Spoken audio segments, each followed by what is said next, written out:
Justin Verlander ready to go again for the Houston Astros. He has been great not only all season long, but especially against the Texas Rangers. And he'll pitch Game 2 of this 4-game series tonight, coming off a fantastic performance by Gerrit Cole. Astros start the night 39-25 in second place in the AL West, 1 game behind Seattle. The Rangers 11 games under 500. Hi, everybody. Welcome to Globe Life Park in Arlington. Todd Callis alongside Jeff Blum. Blummer, last night a real good way to kick off what is the longest road trip of the year. Absolutely was. The offense gets going, but also great pitching for Gerrit Cole, and now Justin Verlander's turn. Checking out the highlights of last night, it was a combination of things, including Jose Altuve. Well, of course, if you're on the road and you're going to talk about a team getting hits and scoring runs, it's obviously got to start with Jose Altuve, who rakes on the road. But another guy, Evan Gattis, continuing to swing the bat in that lumberjack attack that he's got going on. And the Astros were relentless from there on out. They did a good job of separating the home plate in half and making Cole Hamels get on the plate. And once he got on the plate with that cut fastball, it was just a matter of these guys getting the barrel to it, and they did just that. That was the last batter Hamels would face. Alex Bregman a solo home run to make it a 5-1 game at that point. They would win 5-2. And going back to the beginning of last year, the numbers for the Astros on the road just dominate the rest of baseball. Yeah, it's absolutely insane, and it's interesting that the records of the Nationals are that close, because considering the numbers on the left-hand side are that egregious as far as runs scored, batting average, slugging, and on-base percentage, it's remarkable that they didn't go out there and win plenty more ball games, but now they've got the pitching to back it up. Over 100 runs more than the next closest team, and tonight they just want a little bit of run support because Justin Verlander is on the mound, and he is the subject of our pitching performance powered by Kubota. Yeah, he's been remarkable in that Astro uniform. The numbers say it all. With the Astros versus the Rangers in the regular season, 156 batting average against, and we can't emphasize enough that the fact that the Rangers are a swing and miss team. They do like to hit the ball out of the ballpark, but they don't make contact as frequently, and then you add into that the velocity that Justin Verlander brings at 94+ miles an hour and the spin rate that he brings with it. So it's speed and spin to beat these Rangers, and Justin Verlander has just that. So Verlander on the mound tonight for the Astros, facing the former Astro, Doug Fister. When we come back, Julia Morales will join us. You saw all those numbers on the road. Jose Altuve, a big part of the Road Warriors.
Barron Sea.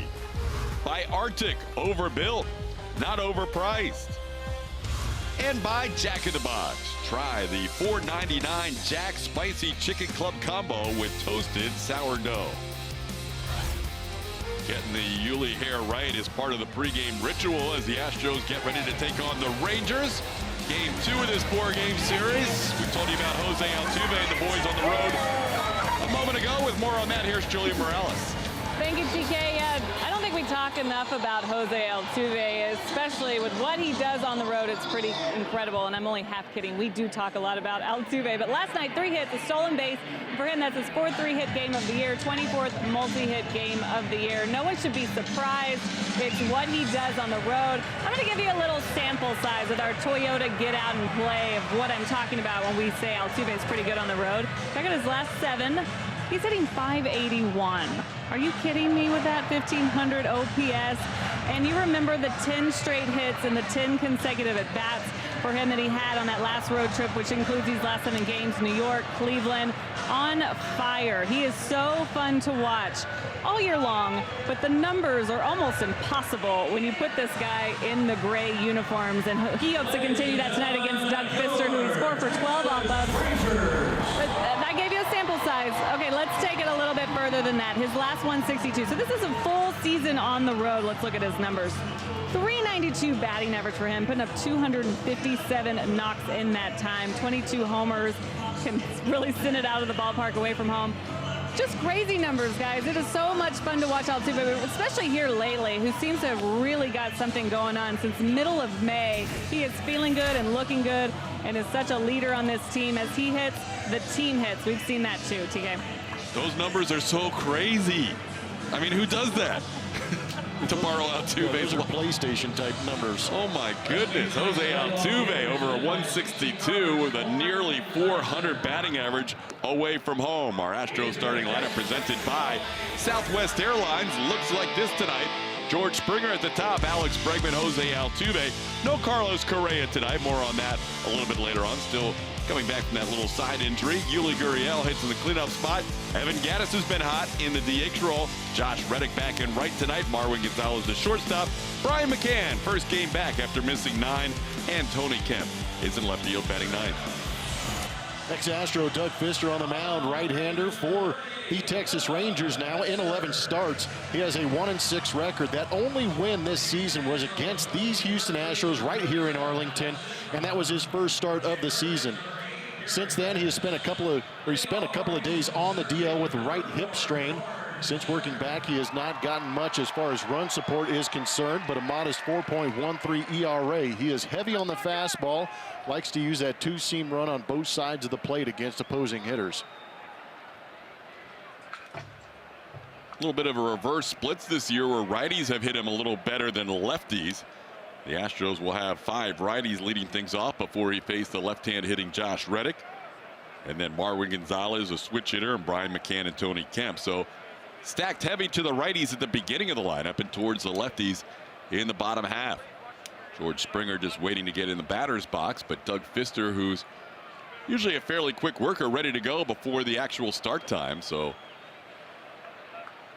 just have to wait for the clock to tick over, and we'll be underway on this Friday night. Glad you could join us. Todd Callis, Jeff Blum, Julia Morales. Game 2 of this 4-game series. A little bit different weather here this evening too. No rain in the forecast. Didn't cool things off. This is a 94-degree night here in Arlington, and we are all waiting for that 7:10 click of the clock. Eventually we'll get there. Kind of interesting that they're paying this close attention to the clock when everybody's worried about speeding up this game. Everybody ready but the clock. Longest minute on earth. Ryan Blakeney, the home plate umpire. Sam Holbrook, the crew chief. And Alfonso Marquez and DJ Rayburn, your umpires tonight. And Ryan says we're ready to go.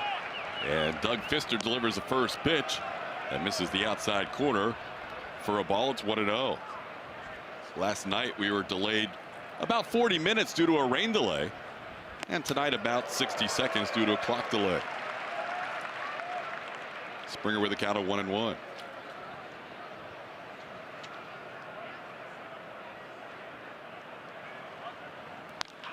1-1 pitch grounded towards third. Beltre nicely to his left. Adrian makes the play to start this game. He was a DH last night, showing off the glove on the first play tonight. Speaking of defense, here is how the Rangers line things up defensively, presented by Xfinity. Beltre and Profar the left side of the infield. Rougned Odor and Ronald Guzman on the right side. Joey Gallo back in left field, where he has played more often than center, where he was last night. Delano Shields, a very good center fielder. Nomar Mazara in right, and Robinson Chirinos behind the plate. Pfister delivers a strike to Alex Bregman at the knees on the outside corner. Alex riding a 6-game hitting streak coming in, adding .320 during that time and an OPS of .970.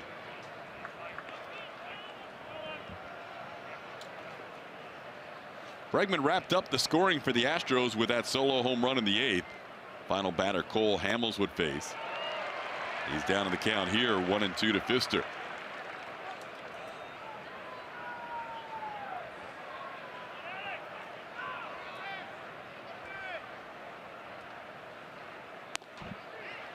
Pfister's been pitching mostly on the road lately since the beginning of May. 5 of his 7 starts have been away from Globe Life Park. His 2 home starts during that stretch were against the Red Sox and the Yankees, and neither one went very well. Gave up 6 runs to the Boston Red Sox in 6 1/3 innings. That was on May 6th, and followed it up by allowing 8 runs to the Yankees in 4 1/3 innings. Those are his last 2 home starts.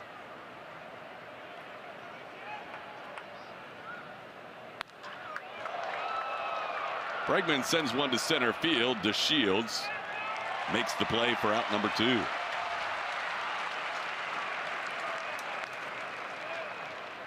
Saw the pitch breakdown on Pfister. As Blummer mentioned, he will show a lot of fastballs, and especially to right-hand hitters. Another guy that's not going to light up the radar gun, averaging 88.5 miles an hour on his fastball, but he will throw that arm side run fastball to the outside corner to righties and inside.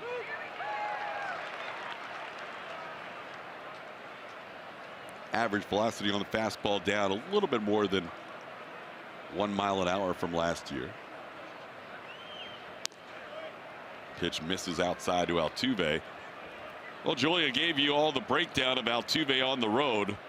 Multi-hit games in 6 of his last 7 road appearances. Last night with a 3-hit game. It was an all or nothing game for the Astros lineup. Either an 0 for, the bottom third of the order was 0 for the evening. So was George Springer, so was Yuli Gurriel. And the other 4 guys bunched up all the hits, with Altuve leading the way with 3. Bregman 2, Gaddis 2, Marwin 2. Slowly hit towards third. Beltre has no chance, as Jose Altuve on a 3-1 pitch reaches on an infield single. That is 4 consecutive hits for Altuve. That's a real shocker. Just touch it, Jose. Beltre's seen that act before. He knew there was nothing he could do. Yeah, you put it in your pocket. There's no chance to get Jose way too quick down that line. 19 for 32. That's pretty good. Yeah. Here's Yuli Gurriel. Saw his 12-game hitting streak snap last night. That was the longest of his career.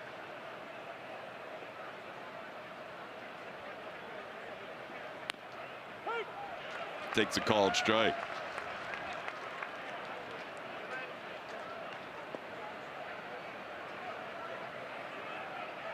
Astros winning the opening game behind Garrett Cole 5-2 last night.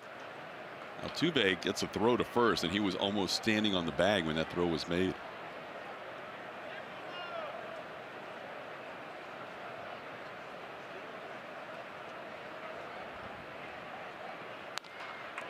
Ground ball towards second. Right there is Odor. Makes the play on Gurriel, and the Astros out in the first. 1 hit, 1 man left on base.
This guy's all right.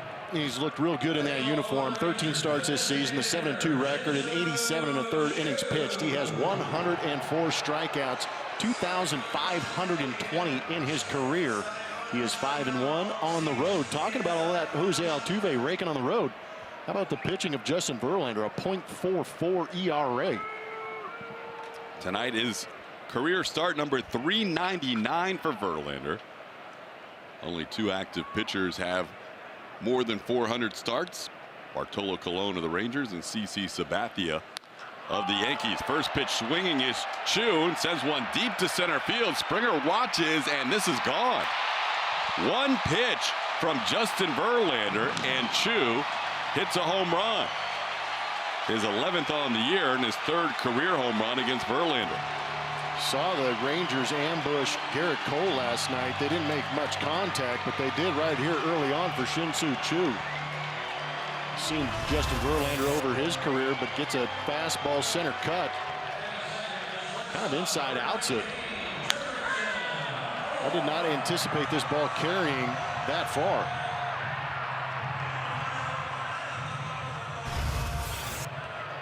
On one pitch, that matches the most runs that Verlander's allowed against the Rangers in his 3 previous starts this year. Gave up 1 in his last start on May 11th, 1 the start before in 8 innings on April 15th, and then shut him out for 6 innings on opening day here. There's a called strike to Jurickson Profar. It's 1-1. We did not envision that start. Nope. Saw Garrett Cole have a start like that where he gave up a home run early, and that was pretty much it the rest of the way. So Justin Verlander has the potential to do the same thing. Ahead here, 1-2. Just even crazier to see it happen on a fastball. This team right here, the Texas Rangers, do not hit the fastball very well. They are 28th in all of baseball average against 94 plus.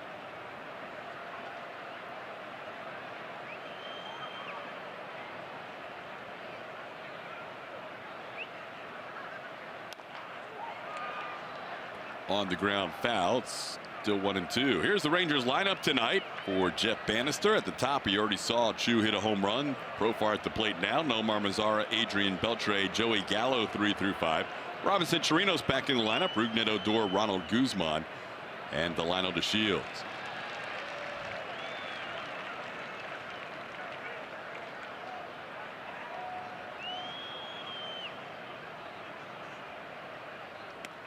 One-two pitches upstairs. Verlander working once again with his compadre Brian McCann just off the DL. Good timing for McCann as he gets to catch a guy he caught every game last year in his postseason and regular season starts.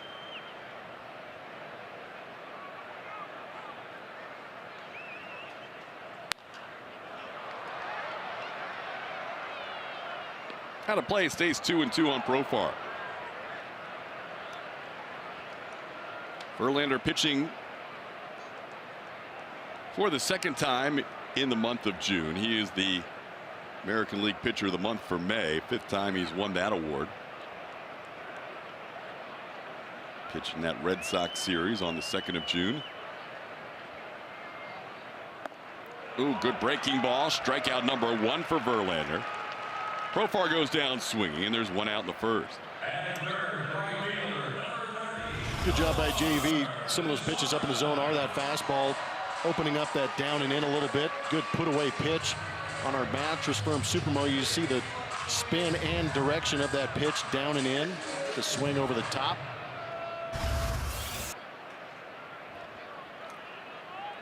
Verlander's previous 4 starts against the Rangers with the Astros averaging 1 run allowed per start.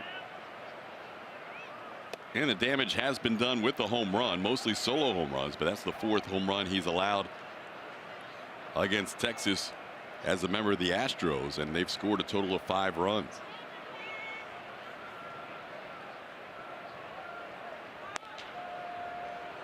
Pitch misses outside to Mazara. It's 2-0.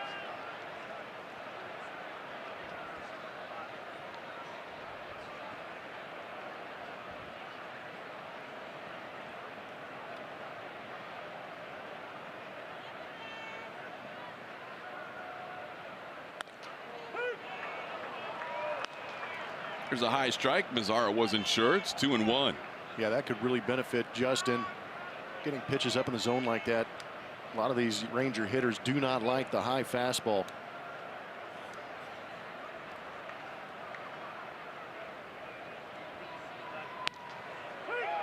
And another strike. It's 2-2. Verlander's other runs allowed on the road.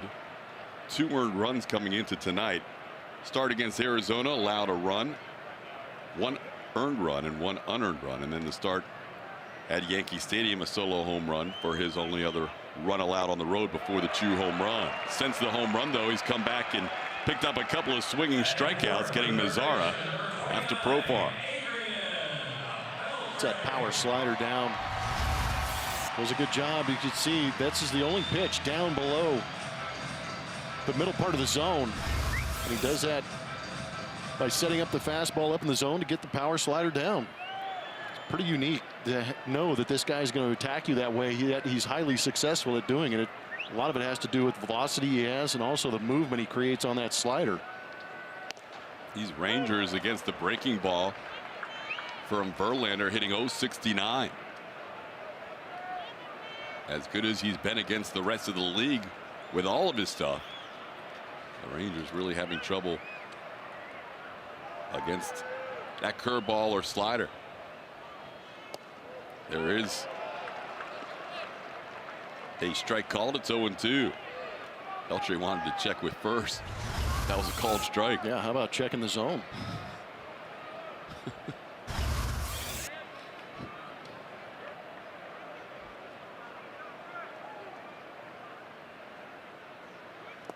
And he goes down swinging. Verlander, 3 consecutive strikeouts after a leadoff home run as he gets Profar, Mazzara, and Beltre swinging.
Having Gaddis, who homered in his 2nd consecutive game last night, his 4th career homer off Cole Hamels. That's 6 in his last 10 games. And after the game, I asked him, what's going on at the plate? What is working so well for you? And he said, honestly, I'm just trying not to figure it out. I don't want to know. I just want to go up there and continue to do what I've been doing. He works so hard, guys, on so many different things this season to really get going. And now that it's here, he just wants to have a clear mind as he's up to the plate. But he's really changed the lineup, the dynamic of this lineup with what he's done lately. Why complicate it? Oh, man. He's a pretty simple guy, as we've seen over the years. Just grabs a bat, no gloves, no pine tar. Grab a piece of wood and swing as hard as he can. But he's been fun to watch. No, he has been fun to watch. And, you know, you can be the smartest guy in the world. If you got too much information up there, you're going to slow things down a little bit trying to make sense of it all. But he has definitely simplified and gotten better. See ball, hit ball. Saw the DH ranks for the Astros not very good in the last few years. But Evan Gaddis trying to turn that around single-handedly. A little base hit here to start the second. One of the rare breaking balls you see from Doug Fister out over the plate. Plenty of time for Evan Gaddis to see it, recognize it, keep the hands back. Nice little weight transfer as he gets that one off the end of the bat and muscles it into left field.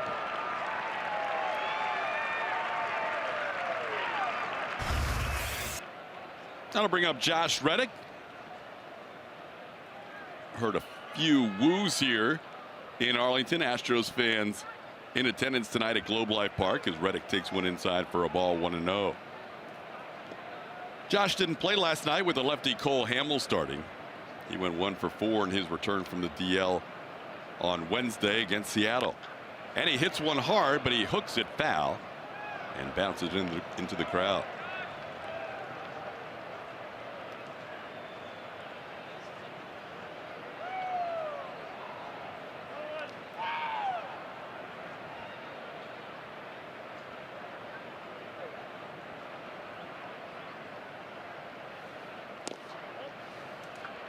Down and in for a ball. It's 2-1. Tonight is the Astros' 32nd game on the road this year. They've played 33 at home, 19 and 14 at Minute Maid Park, 20 and 11 away from home. Part of that, as A.J. Hinch knows all too well, is the last 2 years, as we showed you right before the game started. The offense dominates on the road and not so much at home.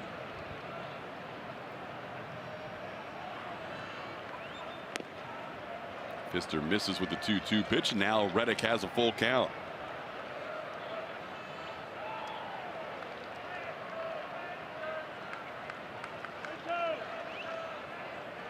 Fister not a big strikeout pitcher.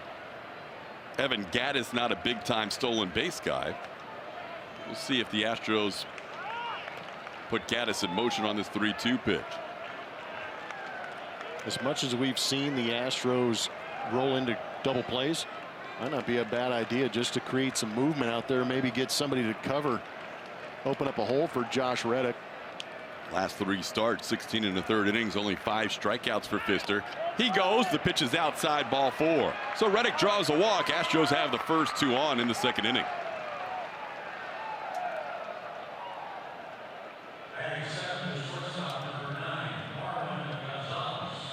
That'll bring up Marwin Gonzalez. This wouldn't be a bad time for Marwin to pick up his first hit against Doug Fister. He's 0 for 12 in his career with a couple of strikeouts. Lately, Marwin hitting well his last 8 games.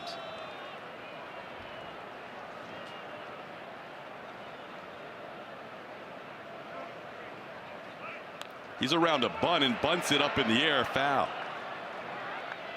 Interesting. Power Players presented to you by TXU Energy. Marwin Gonzalez in those last 8 games hitting .400. That on base percentage at .423, and the OPS jumps to over 1,100. A lot of it due to the fact that he's able to switch hit, but it's also due to the fact that he's able to fill in multiple positions and give A.J. Hinch some flexibility in giving guys days off, or in this case playing shortstop and filling in for Carlos Correa, who's still dealing with that right side issue.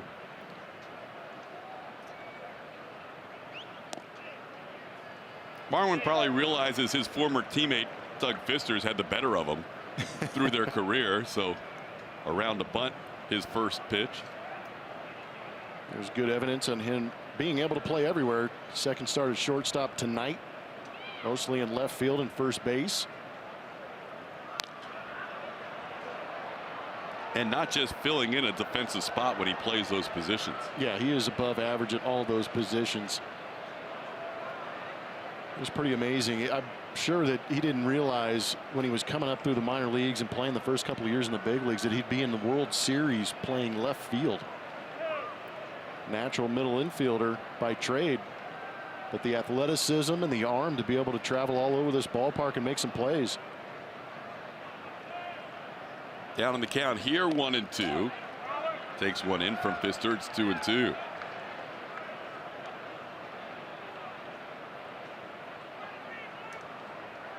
Evan Gaddis, a base hit. Josh Reddick a walk. 2 on, nobody out in the second inning with the Astros down 1-0.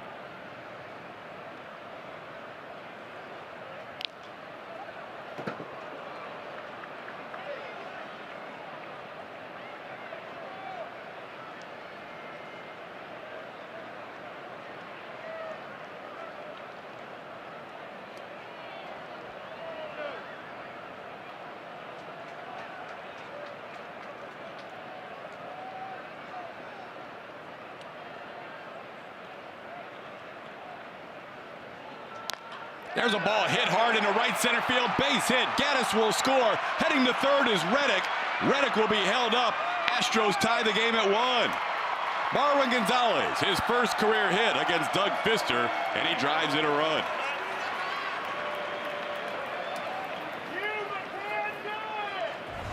Is it too obvious if I say it's just a matter of time before Marwin gets that base hit? Well, that was a good piece of hitting. Fister wanted that fastball down and away, but that was right in that sweet spot for a guy like Marwin Gonzalez, who hits the fastball well already, but stays back nicely on that sinker and just shoots it right back up the middle.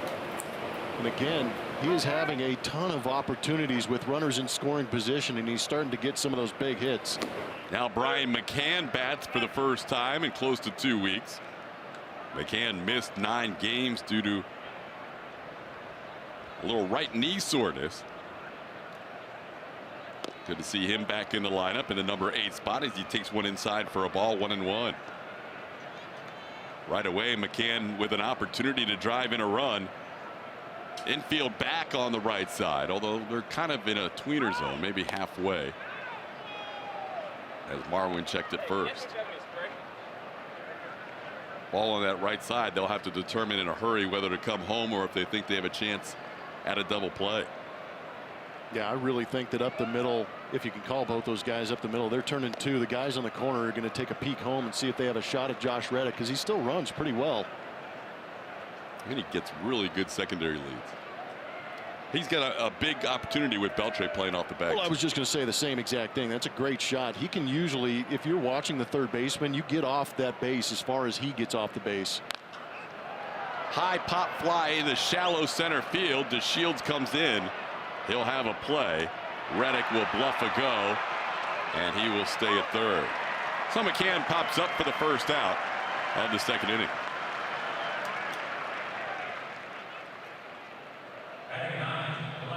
Right idea, just bad launch angle. Now Tony Kemp will bat with first and third and 1 out. And this time the Rangers bring all the infielders in a little bit. The middle infielders are kind of halfway. 1 out, first and third. Tony Kemp at the plate. This is usually where we see a little bit of that bunt situation. If Tony Kemp does decide to lay one down, he can put one towards Ronald Guzman at first base, and it turns into a bit of a safety squeeze. Also a tough guy to turn 2 against, although we saw that in the game last night because he smashed one on one hop right to Ronald Guzman.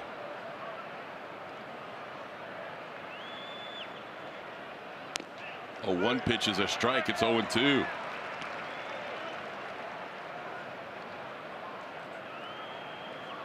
Astros tying the game on the Marwin Gonzalez RBI, his 30th run batted in of the year, but they're looking for more here.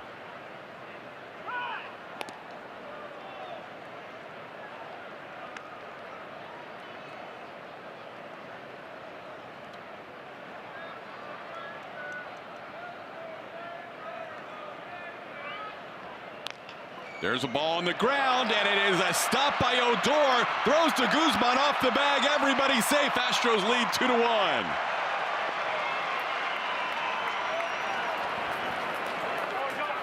There's got to be a lot of emphasis when you're playing against the Texas Rangers to put that ball in play no matter what.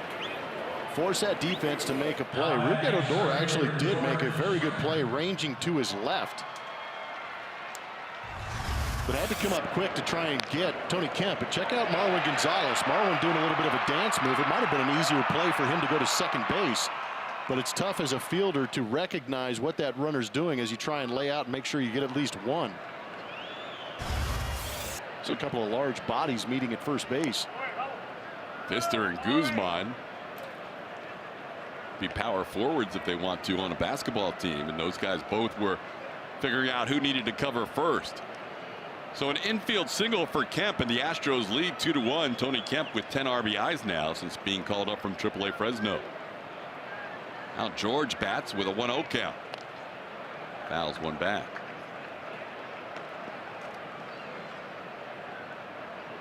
Astros bunching 3 hits and a walk in this inning.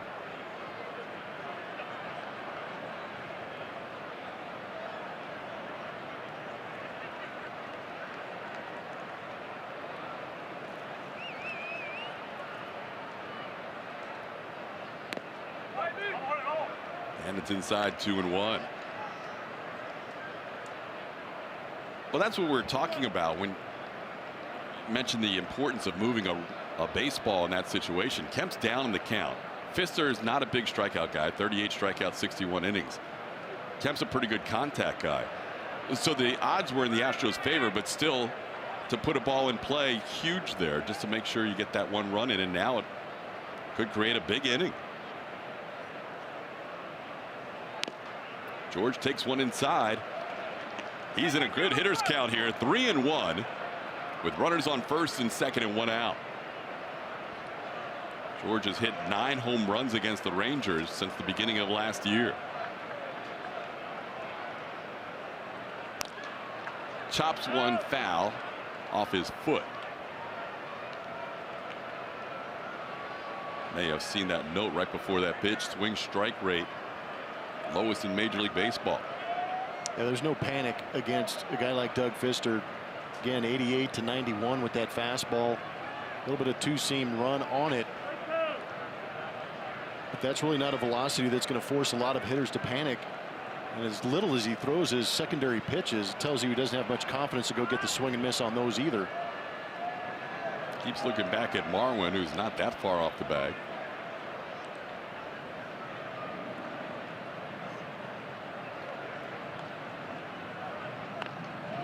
Got in on George's hands, and he just fought one off into the camera well. I think their authenticator just barehanded it and made a play on it. He's authenticating himself. Yeah, put himself in the book. That is a sinking fastball that gets all up in the kitchen of George Springer. And I know that George is trying to get that knob through early and try and create a little lag, but you got to get the barrel out there every once in a while. Here's a ball in the left field. Fair ball all the way to the wall. Marwin scores. Kemp being sent home. And he will score. George Springer with a 2 RBI double heading to third. He is safe. Astros lead 4-1.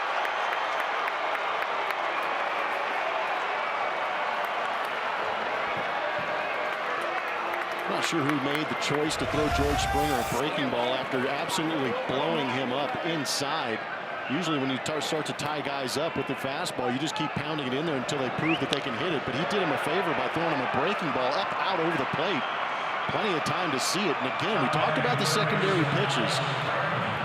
Pfister does not create the swing and miss.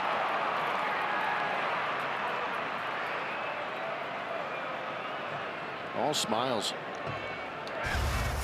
With those 2 RBIs, George now ties Carlos Correa for the team lead with 39 runs batted in. And the infield comes in with Alex Bregman batting. Runner on third base and 1 out. Astros with a 4 spot in the second, looking for more.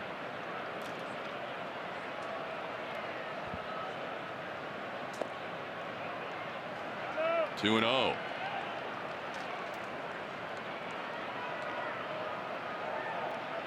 Here comes a little meeting at the mound with Doug Brocail, the pitching coach, running out there.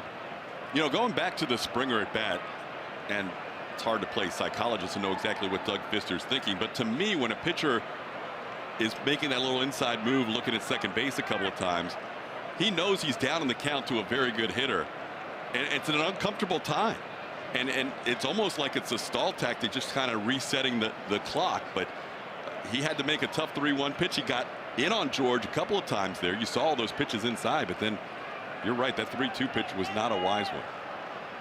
It wasn't. And when you're in the, say you're in the Houston Astros dugout and you see the opposing pitcher, you know he's on the ropes, and you know how good your offense is against a guy who doesn't have a lot of strikeout type stuff, and you see him spinning towards second base, we would immediately scream wrong way. Ground ball. They're going to hang up George here. Contact play was on, and George is caught in between third and home. He's tagged out. Bregman going for second. This will be a double play. In an inning that went very well for the Astros, the Rangers end it with a double play, getting Springer between third and home, and Bregman trying to get to second.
Who am I? Brave New World. Fear the beard. Metroplex. If you know who that Astro is, you know you need to tweet your answer to @ATTSportsNetSW. And if you think you're right, you're going to have to continue to watch this game until we get back to naming that Astro, brought to you by Nissan. Wait a minute. You got this? No chance. Unless it's too obvious. No chance. I'm taking the under. We'll see. The track record is not very good. Here's Joey Gallo leading off. Bottom half of the second inning. Astros putting 4 up in the top half. Justin Verlander is thinking, what just happened? When he was pitcher of the month in May, Astros average scoring 2 runs per start for him. And that's why the team was 3-3 despite gaudy numbers, winning AL pitcher of the month as Gallo fouls one away. It's 0-2. Gallo 1 for 17 in his career against Verlander. Ooh, like those ranks. Yeah, there's a lot of that going on for Justin Verlander. We had to pick on him a little bit with the strikeout percentage, but still in the top 10. Struck out 3 in the first inning. 4 infielders on the right side. It's a lot of bodies on one side of the field.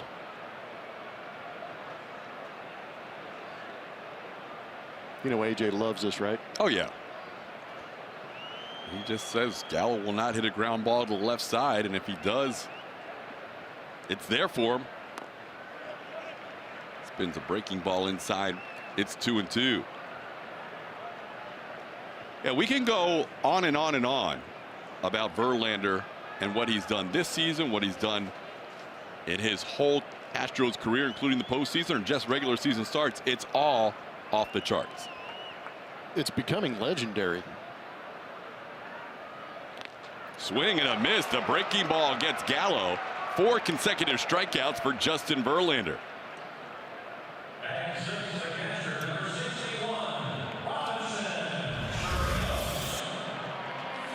breaking ball, not one of the better ones we're going to see from Justin Verlander at the top part of the zone. May have gotten away with it, but also as a hitter and you're facing a guy like Justin Verlander, you anticipate a little more nastiness. And when you don't get it, sometimes you swing under that pitch. You're anticipating to break a little bit more. Advantage Justin. Here's Robinson Chirinos. There's one guy in the lineup that Verlander has not had a lot of success against. It is this guy, Chirinos. 4 for 11, including a couple of home runs. Justin, last 2 times pitching against Texas, has had 0 run support and 1 run of support. And tonight, working with a 4-1 lead.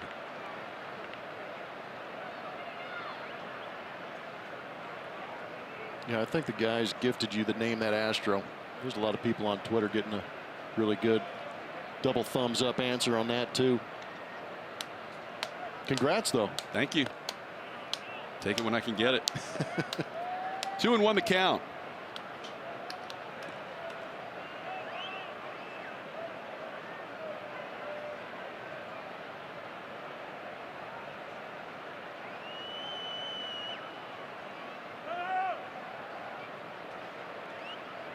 Verlander was locked into that duel with Bartolo Colon when the Astros took on the Rangers at Minute Maid Park, and Chirinos was able to get him for a home run. The Astros had a perfect game being thrown against them. Eventually it would go into extra innings before the Astros lost. That was a tough series at home. The Rangers won that series. They haven't won a whole lot of series this year, but they took 2 out of 3 in that series at Minute Maid Park.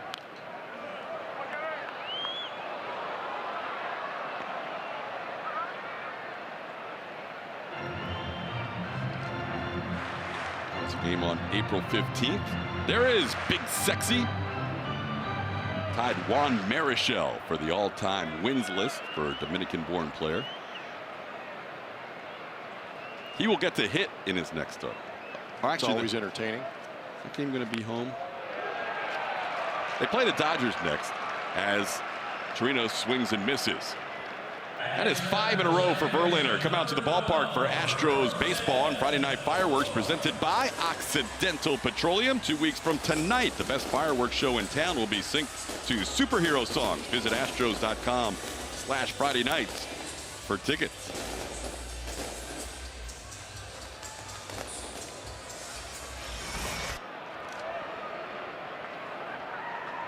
Yeah, they'll be heading out to take on the Dodgers on the road. Bartolo gets to hit in that game on Tuesday. Here's Rougned Odor.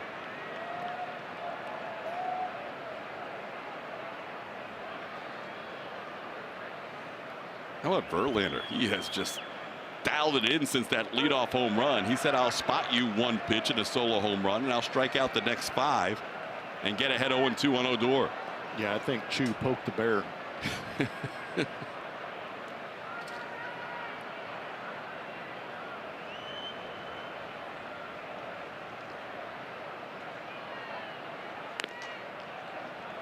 Fastball away, 1-2.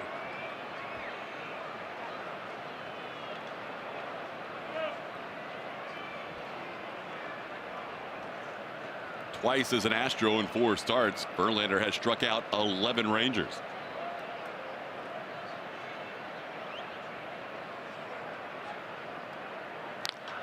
This ball hit to left field. Tony Kemp there, drifting back, puts it away for out number 3. 5 straight strikeouts and a fly out to left to end the second.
Vote at Astros.com/vote.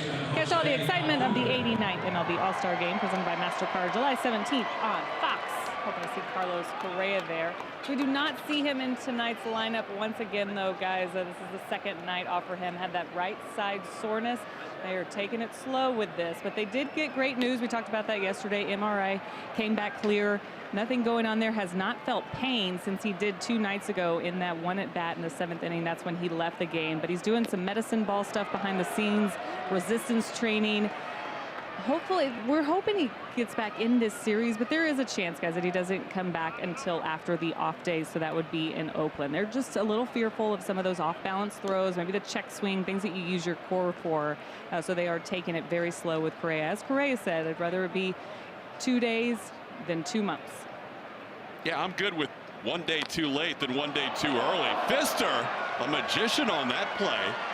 Somehow came up with that low line drive off the bat of Jose Altuve. It's one way to snap 4 consecutive hits by Altuve. Take care of things yourself. Ooh, it's a big man going to get that. It's not easy to get the glove all the way down there, especially in that flamingo stance he was in. Gurriel fouling one back. It's 0-1. Julia, by the way, fans really enjoyed the pregame interview. Great. Crandall's finest, Julia Morales. In case you missed it, AJ Hinch switched roles with you today. Yeah, how did that go? Coming completely off guard. Took a lot of work. Ground ball towards short. Throw is wide, but Guzman's a big man. He's able to stay with it. So AJ kind of flipped the scripts on you, and he became the interviewer. Exactly. He was prepared, too. All of this caught me off guard. Every Friday, we do covering all the bases in Astros pregame. And this week, as we sat down for it, we got ready. I had my questions ready, and then he just started talking and setting up a segment. And I kept trying to steer it back to the segment that we actually needed to do. I had questions for him that needed to be answered at some point during the day, but he had questions of his own. Flipped the script on me right here, close to my hometown, where he knows I have family, and we had a good time with that. But I was shocked for a while. That's AJ going to our producer, Carl Patterson, and saying, got an idea. Yep. When we're in Texas, right near Julia's hometown. It took a group effort to pull that off, too, because Julia is always so well prepared and wants to be creative with those interviews because they do it every Friday. And AJ had a little creativity up his sleeve. I'm still a little upset with all the things that were told to me that were not true as we set that up today. Evan Gaddis takes a call strike. Sneaky, sneaky, all of you. If you didn't see it on the pregame show, we may roll some of that back on Sunday during the broadcast. And, of course, you can see it on Astros Bases Loaded. Absolutely. It's worth it. He had some great questions. Tough ones. Tied me up a few times. And then the best part was that he introed it and then finished up with this was covering all the bases. I mean, it was perfectly done. So he's out to take all of our jobs. It's like he's hosted before. Right. So fans want to know if you're managing tonight. No, right now. We're not switching roles now. 2-2 pitch. Gaddis tries to hold up on a pitch inside. He does, and the count's full. Well, you're close enough if he needs any help. Oh, absolutely. Yeah, you could definitely get in his ear. Absolutely, yeah. I'm here. And if you really want to mess with him, just say, hey, Blummer said to do this. So you don't have to take all the heat. You can say Blummer said. 3-2 pitch is a called strike. Pfister comes back with a good inning after giving up 4 in the second. A 1-2-3 third.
At ATT Sportsnet SW on Twitter, which all-time great pitcher, this is non-Astros, would you love to see face off against the Astros' Justin Verlander?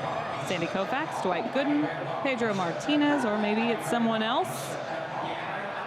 Vote, tweet at us, let us know. Might as well have a historic matchup against the guy who's doing historic things. It's the only way we can find comparisons to what he's doing. Just keep reaching back in time. Here's Ronald Guzman. Big man has struggled against Justin Verlander in limited at bats, 0 for 5 with 5 strikeouts. Takes a high fastball for ball 1.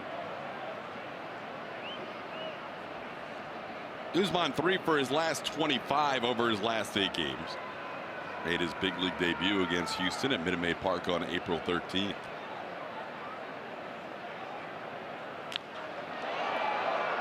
Breaking ball smashed foul into the upper deck. It's 1-1.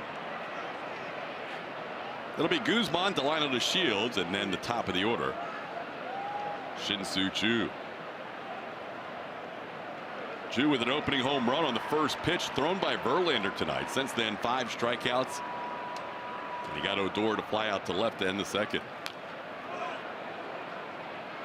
Ahead of Guzman 1-2.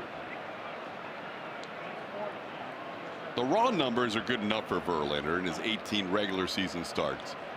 5 last year, 13 this year, 12-2 with a 1.19 ERA. When you dig a little deeper, that's when you realize just how impressive this run has been. Here's a ball towards left, long run for Kemp. Bregman also over there. Kemp a sliding catch, and he makes it for out number 1. Tony Kemp has a knack for spectacular plays. And the reason he does is because he can fly. That was a heck of a play. A cloud of dust in that sliding down territory. Again, you can't emphasize how tough this is. Alex Bregman playing that shortstop position. So Alex mentally says, I've got to go as far as I can to the right.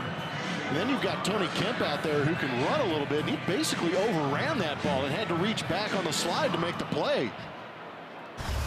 Polite applause. That was like a golf clap. Nicely done, Tony Kemp. That'll be fun to see how much distance he traveled on that one. We have the ability to look that up now, as Delino to Shields takes a pitch for a ball. You just tell me to look it up? No, I'm just saying we. It sounded a little forceful. Collectively, because I know how good you are at it, but if I could take the credit, I would. It's usually Blummer that looks this stuff up. There's a ball hit hard. Kemp a long run, and he will make a diving attempt. It's off his glove. Springer will get it back to the infield on DeShields' double. Kemp has had to go a long way on 2 consecutive batters. That one into left center field, and almost came up with another spectacular catch. He's running so fast, he came out of his shoes.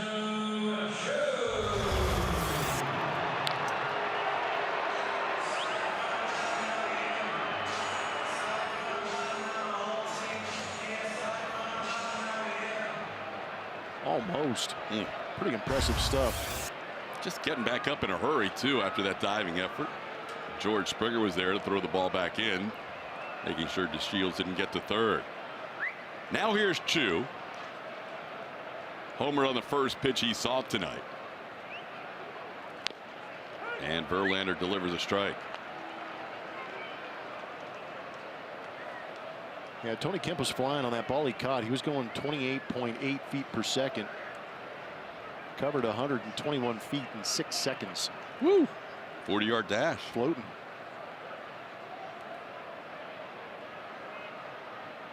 DeShields doubled the second hit of the night for the Rangers.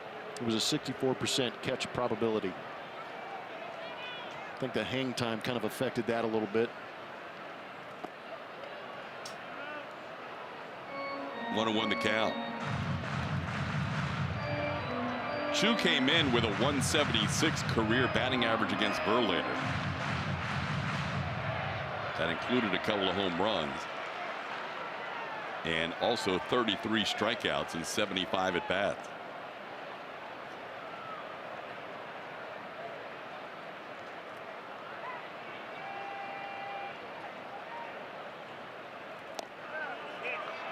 Hou's been hot lately with that home run. He's now reached base 23 straight games. Make it 24. Longest current streak in the major leagues.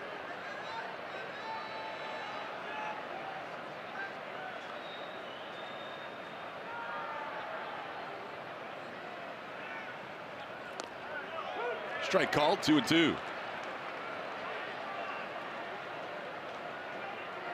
Fastball he hit out was a 93-mile-an-hour fastball. He threw that last one at 96.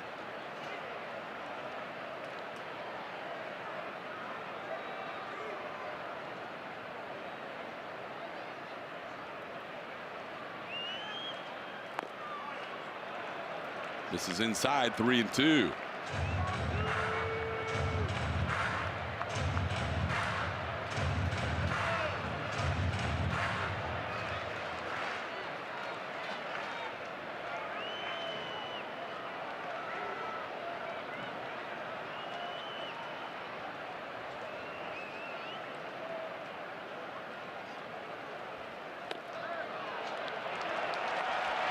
Lost him up. True draws a walk.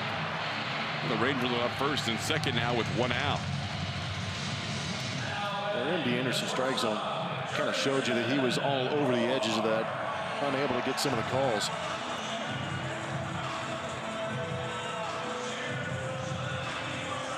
Here's Jurickson Profar, struck out his first time up.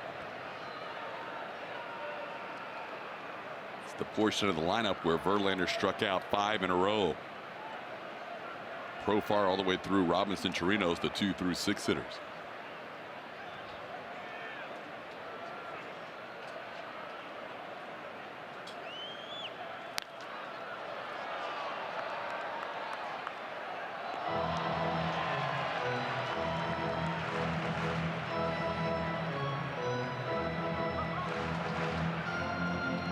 Velocity is the issue for the Texas Rangers.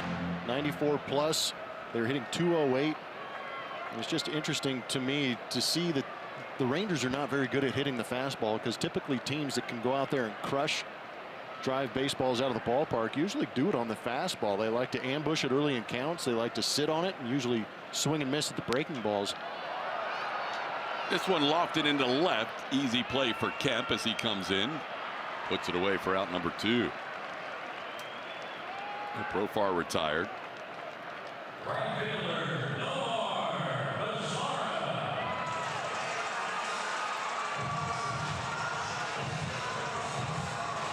There's some other guys in this lineup having issues with fastballs. Chirinos 184, 5th lowest. Joey Gallo has tough time with velocity. That 94 plus, that's when guys start to reach into that high velocity, 167. And then the curveball on top of it. That's not a good combination. So if you've got speed and spin like a Justin Verlander, you're going to have some problems.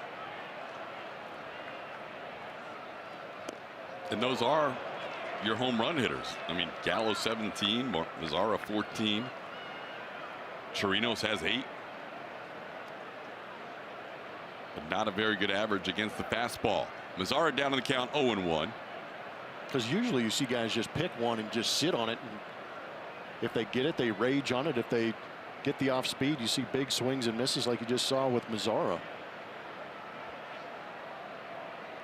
But this day and age, with all the information these guys are given and tendencies, they may sit on a lot of breaking balls. It was a great pitch.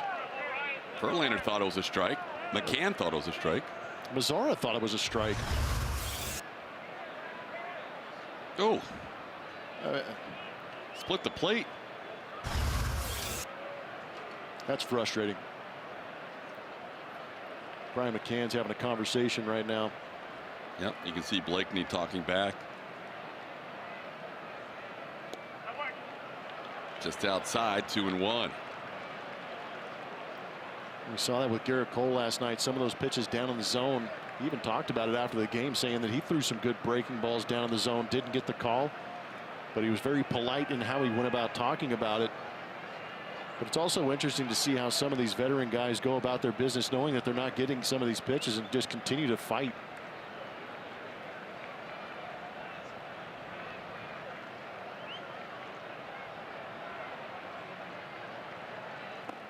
trying to hold up. He goes around. It's 2-2. That was nasty. Just a power slider down and in. That's similar to the pitch he struck him out on.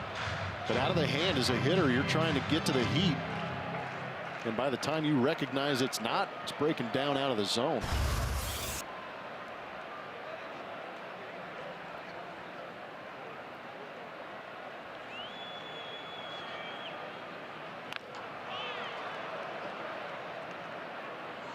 Stays 2-2 on Mazzara. Longer inning here for Justin Verlander. McCann will go out to have a little discussion with him.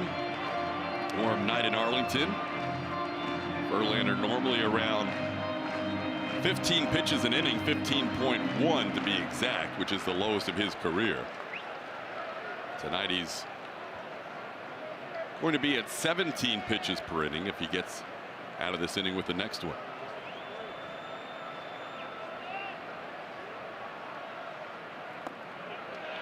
Instead, it's down and in, and the count will be full, and that means DeShields and Chu get a little head start here with 2 outs.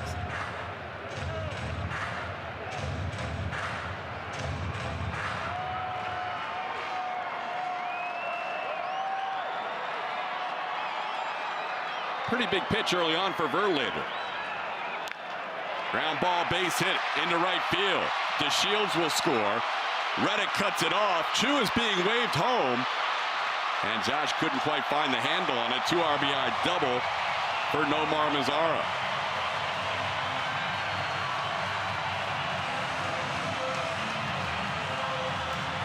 Got to tip your cap every once in a while.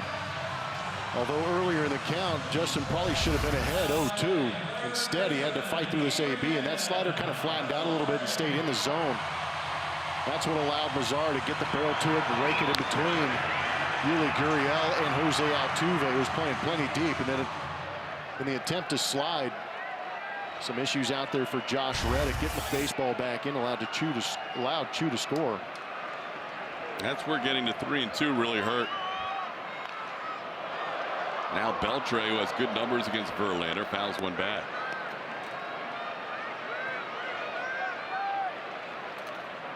Even with the drop by Reddick, no chance Chu would have scored without getting the head start on the 3-2 pitch. And even had Reddick come up with it cleanly, there may have been a play. Strike on the outside corner, and Verlander had 0-2. The extra MPH on that last pitch.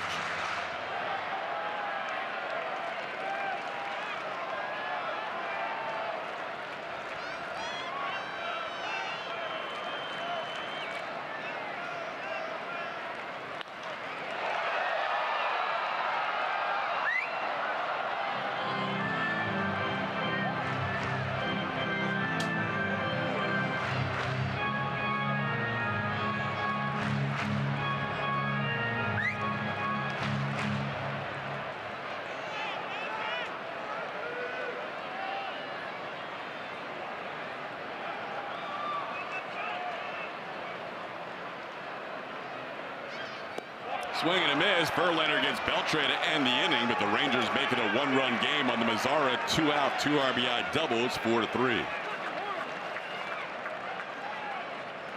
This inning is the big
or Google Play, or visit AT&TSportsnet.com to stream on your computer.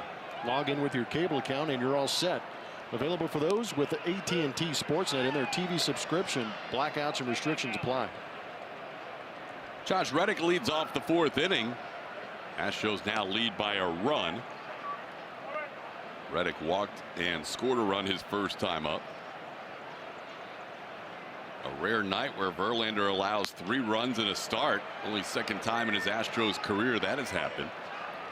As Reddick flies out to left field for the first out of the 4th. Verlander was not thrilled with the strike zone in that last at bat to Nomar Mazara. Rightfully so. There was a walk previously, the one to Shin-Soo Choo. He was all over the edges of that, didn't get one call. Here's Marwin Gonzalez. Marwin with a big RBI base hit to get the Astros rolling. They would go on to score 4 in that inning. Marwin's first career hit against Pfister.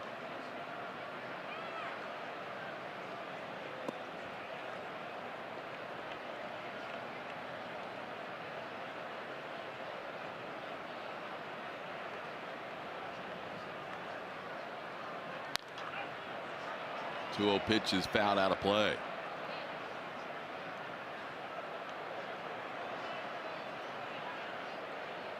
Astros last night winning 5-2. They lead the season series, the Silver Boot Series or Lone Star Series, pick your choice, 7-4.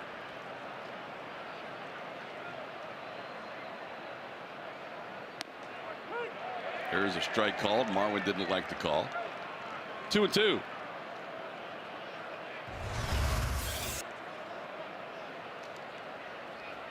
Fastball in the upper part of the zone. On the edge. Hashtag just saying.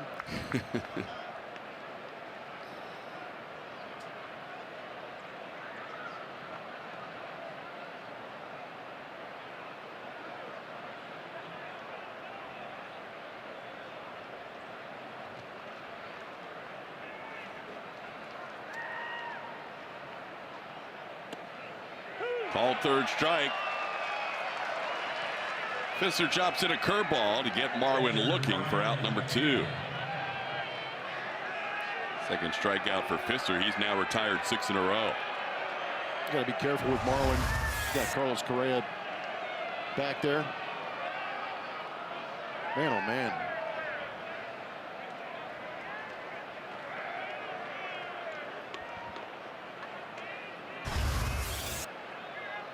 Here's Brian McCann. McCann has a career home run against Pfister in 6 at bats. He's 2 for 6. Flied out to center his first time up, and he hooks one to right field towards the corner. Mazara is there and makes the play for the final out. Pfister all of a sudden has retired 7 in a row. 4-3.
opening game of the 4-game set behind Garrett Cole, and another dominant performance for him. He picked up his 7th win, allowed just the 1 run, 3 hits in the 6 innings, and he was frustrated early on in the game, was disappointed, and maybe some of the calls that were made, some of where his pitches were landing, but still continued to work through that.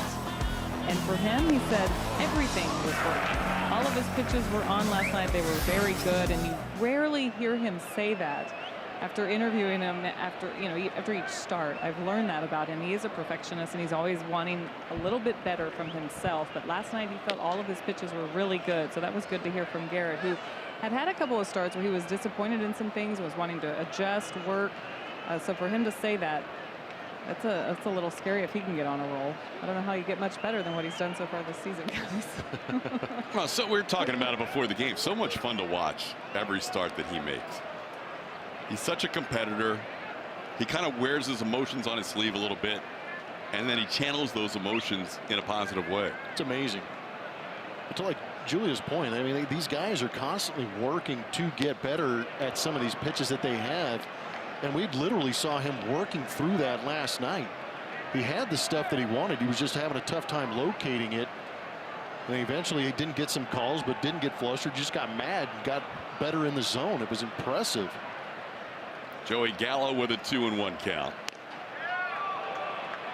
And now it's 2-2. Verlander a couple of fastballs at 95. Gallo struck out his first time up.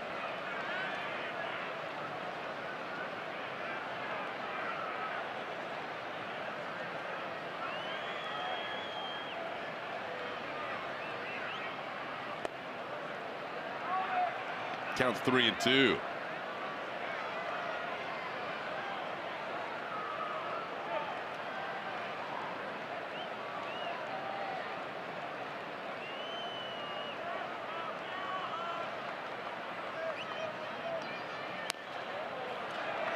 This is outside, ball 4. Well, Verlander walks the leadoff batter in the 4th inning. Dustin had to work hard last inning, saw that pitch count go up a little bit, and then Pfister with a quick 1-2-3 top half of this inning. Verlander, who had been very good against Gallo, who was just 1 for 18 against him, walks Gallo to start the 4th, and here's Robinson Chirinos.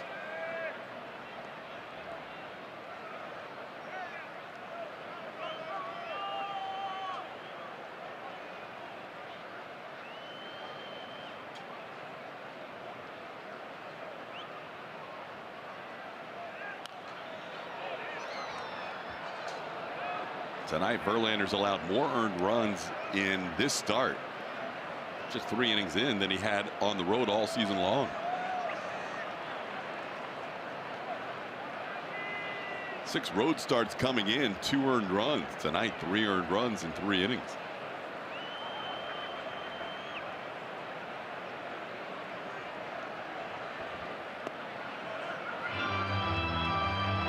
It's 1-1. Against the team he's dominated too, especially since becoming a Houston Astro. But he's human. He's going to continue to fight. Good thing is he's on the road, and the offense seems to swing the bats pretty well on the road, even though Pfister's settled in a little bit. Only other time for Verlander in 19 starts as an Astro in the regular season that he allowed 3 runs or more was against the Orioles in his first home start this year. 4 runs, 3 earned in his shortest outing of the year. Just lasted 5 2/3 that night. Chirinos fouls one back. It's 1-2. You just said just 5 2/3. There's a lot of managers around the major leagues that would like to just have 5 2/3 out of a lot of their starters. Yeah, you almost anticipate minimum 6, usually 7, sometimes 8, and occasionally 9 when he's on the mound.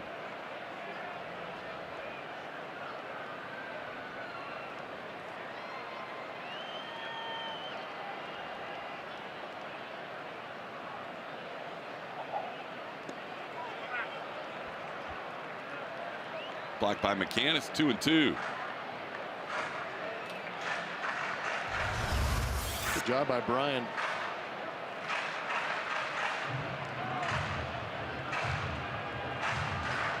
A lot of baseball behind home plate for Brian McCann. A lot of blocking over the years.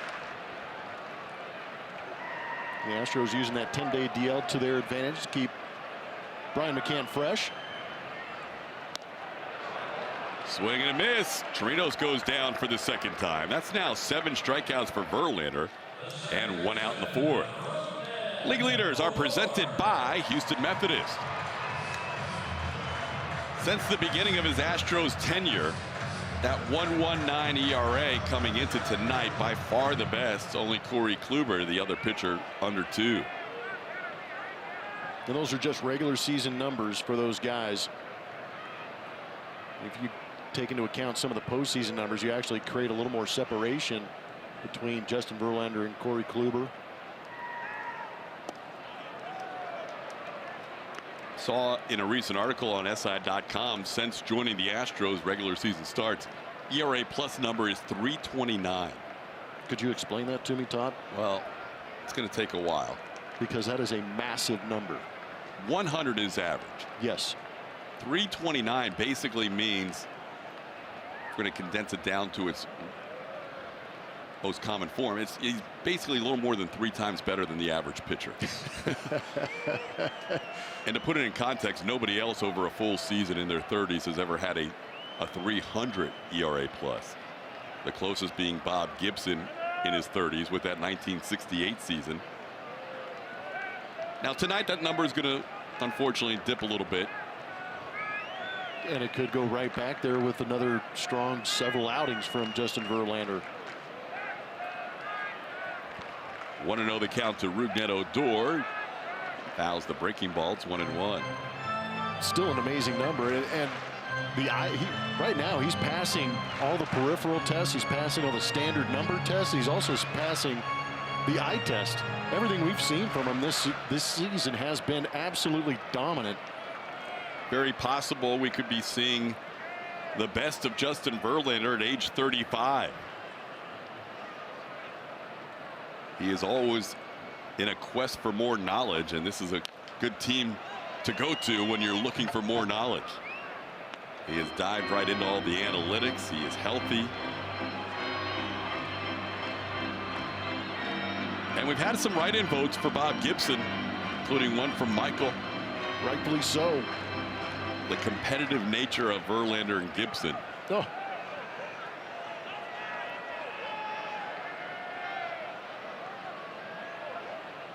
Five out of every 6 days, completely affable humans. That 6th day that they're going out there to pitch, forget it. They've got one thing on their mind. Got to know Tim McCarver a little bit over the years, and he would tell stories about he knew he had to go out to the mound every once in a while, but it was his least favorite moment in Major League Baseball when Gibson was out there. Yeah, I wonder how far he got out there before Bob Gibson just let him have an earful. Get to the cut of the grass and he's probably waving him off.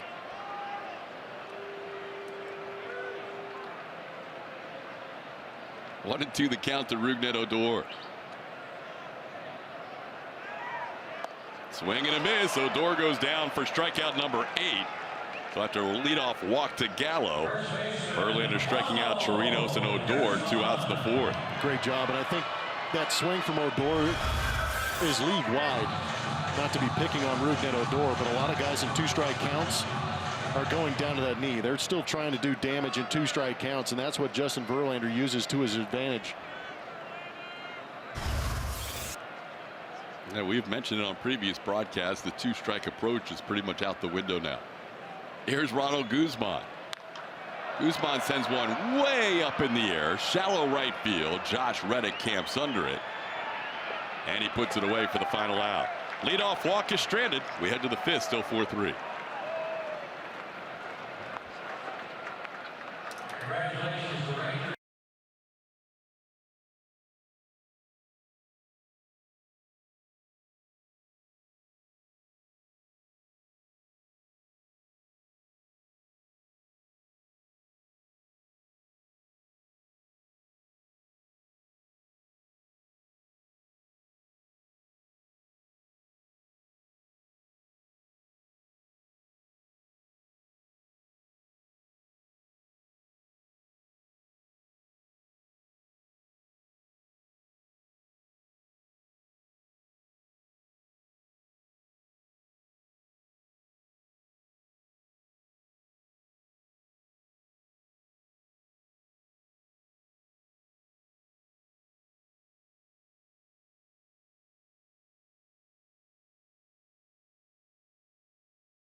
road trip, but as they started a different part of their schedule, they are coming off a very grueling stretch when you look at who they were playing, all those teams likely to be in the postseason. Now they won't see a team with a winning record for a while, but last night showed that this team is not going to let their foot off the gas no matter who they're playing. And I asked AJ about that stretch. Was he worried at all about any sort of letdown after playing some really tough teams? Players were asked about it constantly. They were talking about playing well through that stretch against those really good teams, and he said not worried about that, not worried about the competition and their ability to compete at the high level. He was worried, though, about the stretch physically for his teams. And within that stretch, there was tough travel, there were tough games, really tough losses, and there were some good wins as well. But he was worried about that grind that they were just going through. Also with a few injuries that they had, with Josh Reddick out, Brian McCann out. If you think about Reddick's absence, they had George Springer playing a lot, almost every inning.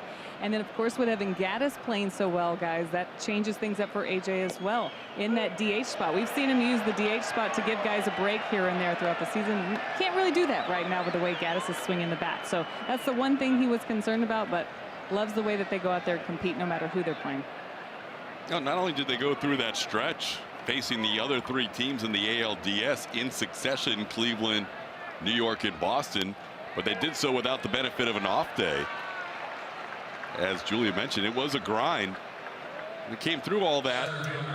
Okay, 5-6 during those 11 games, and they split a 2-game series with Seattle, who has been red hot lately. But that's a tough stretch for any team, and especially when you're traveling without an off day in the middle of there. Here's George Springer after a leadoff walk to Tony Kemp. But now only Oakland, one game over 500, the only winning record they'll see until the All-Star break.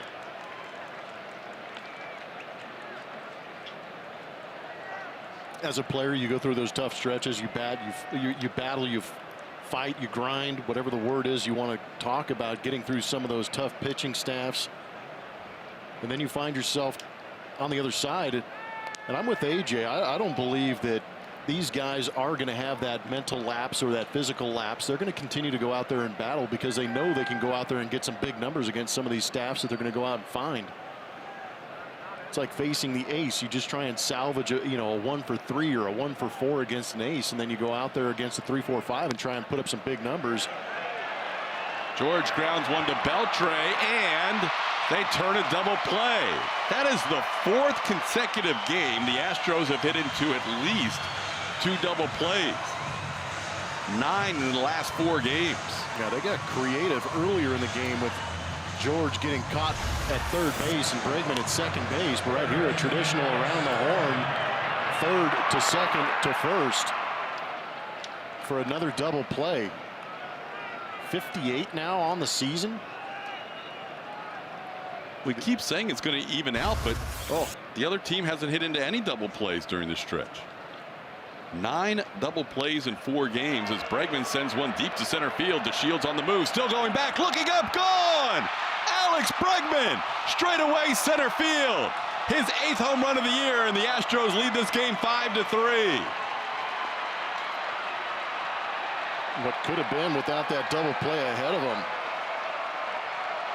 Alexander the Rake is getting it going here in Texas. Back-to-back games with the home run. Sitting on that fastball. 87, tailing right back out over that outer third. Allows Alex to get extended. And again, very quick to contact and then unloading through that to drive it out of center field. Watch how quickly he gets to contact. The foot is down and the barrel goes directly to contact point. The nose is down on it and drives through it. And that's creating a good launch angle and getting on plane. It's getting to that contact point and then releasing through that plane and driving that ball out. That was beautifully done. Those are side swings you could literally watch all day long. Ground ball toward third off the bat of Altuve. Beltre makes the play. Astros add to their lead on the Bregman home run. 7-game hitting streak now for Alex with 3 home runs in the mix, including this one to give the Astros a 2-run lead.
The fifth inning, Astros leading the Rangers 5-3.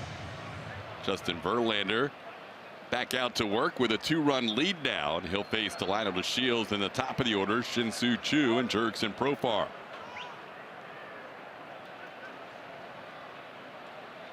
DeShields around a bunt, bunts it into the crowd.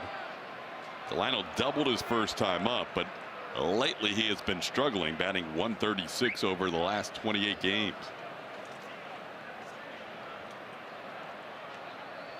He did hit a double and came in to score on the 2-out, 2 RBI double by Nomar Mazara. That was the at-bat that really frustrated Verlander. Felt like he should have been ahead of that count 0-2. Ended up getting it to a 3-2 count. Runners were off with 2 outs and scored 2.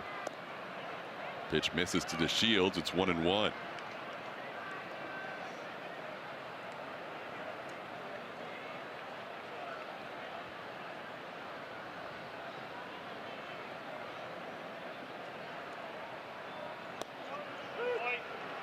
There's a called strike, 1-2. When Verlander makes that 400 start in his next appearance, he will become the 117th pitcher in the modern era of baseball to start 400 games. Round a bunt that almost broke in for a strike. DeShields thinking about a 2-strike bunt. Alex is playing in too. He's not giving in with 2 strikes. Usually you see that third baseman back up a little bit, and Alex is now. But he's not exactly far. He might be trying to mess with him a little bit, creep in. Holds up, and it's 3-2.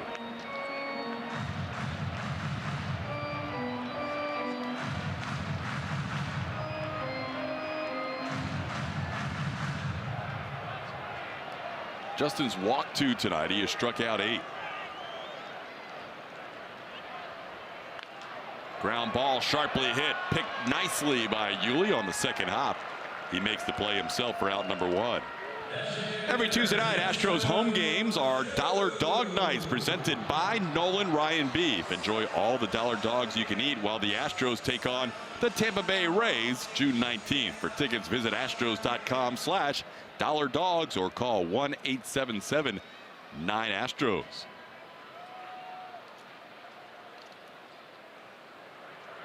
Rays have lost 7 in a row right now, and they're trailing Seattle tonight 4-1.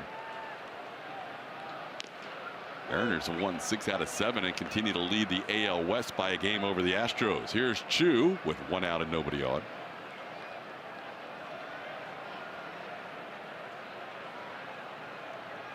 Choo hit the first pitch he saw tonight from Justin Verlander to lead off the bottom of the first for a home run over the wall and just left of straightaway center field. He also walked and scored a run.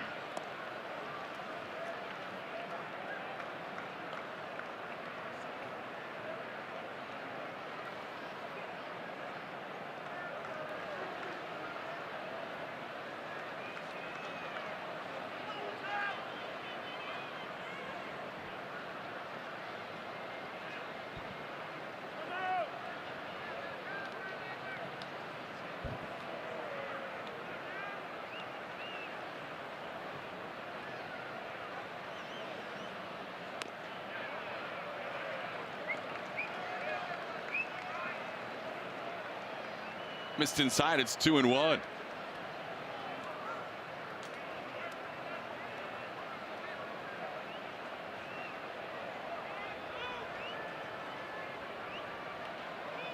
Round a bunt with a shift on, and he finds some open grass. Verlander picks it up, but no throw. Choo is on for the 3rd time tonight. A home run, a bunt, and now a 1-out single. He also walked.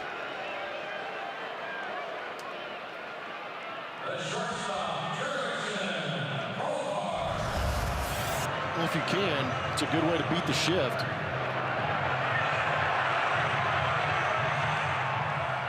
And teams that do employ the shift and have the shifts employed against them, they actually encourage that. because it's all about that on-base percentage, and why not take advantage of it if you do have the ability to lay down that bunt. That's a little bit different than the approach of Joey Gallo.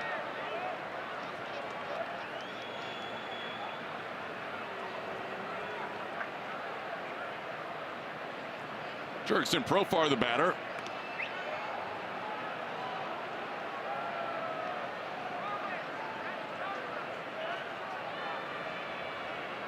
Profar struck out and flied out.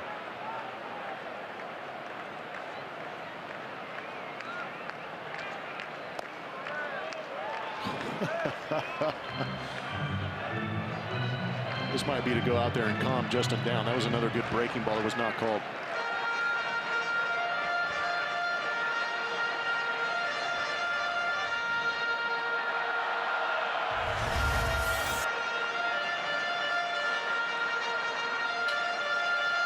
I don't know what to tell you. And that's just visually, from my eye watching on the monitor, understanding that that is a very good pitch.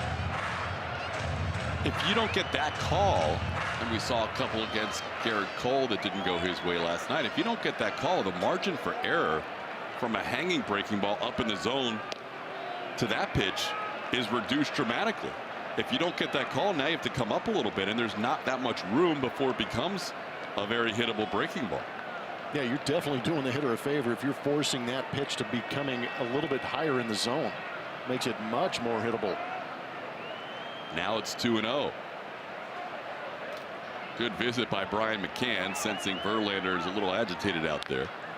Here's a high pop-up on the infield. It's Yuli and Altuve, which means Altuve. 2 outs in the inning. Right fielder,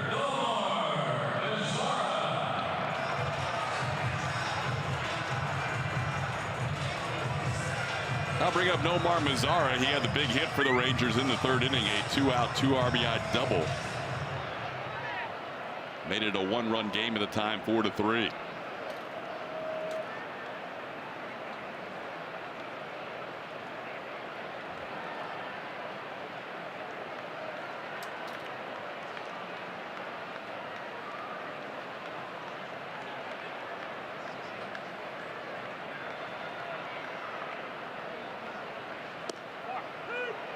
Called strike. Last time he batted, there were runners on 1st and 2nd, so the infield defense was a little different now with just a runner on 1st. Altuve all the way back in the shallow right field, an area where he might be able, could have possibly made that play in Mazara's last at bat had he not been just off the edge of the infield. 1-1 the count. See how deep Altuve is here, but with 1st and 2nd, you have to play for the possibility of a force out.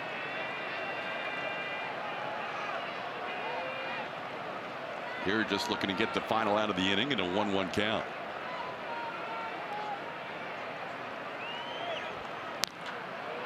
Ball hit the other way. It's 1-2.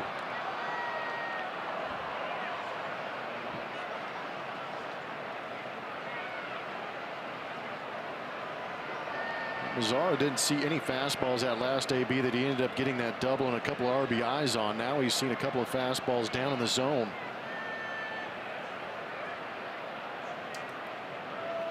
But we haven't seen the elevated fastball.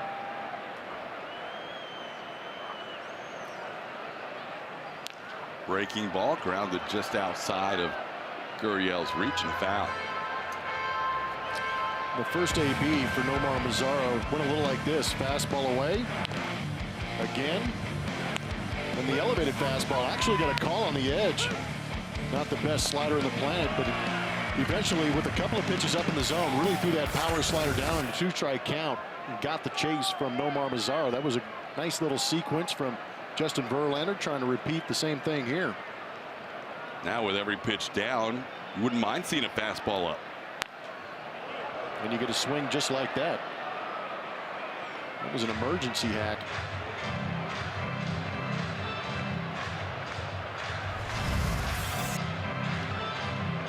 Get off me. But an effective pitch at the top part of the zone. Now you've got him thinking. You got to change that eye level every once in a while. And luckily Justin has some velocity He may go back up there again. This one sliced the other way, foul.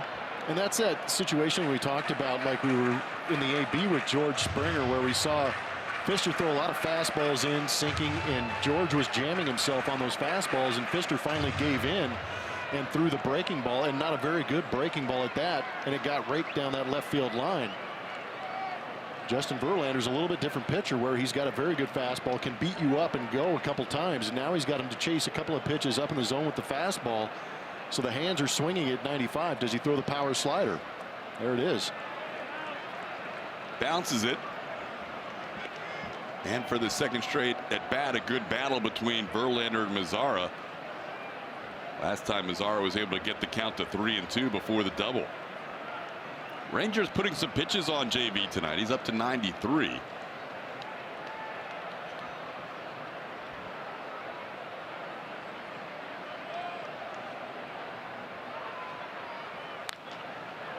Softly hit towards the shortstop.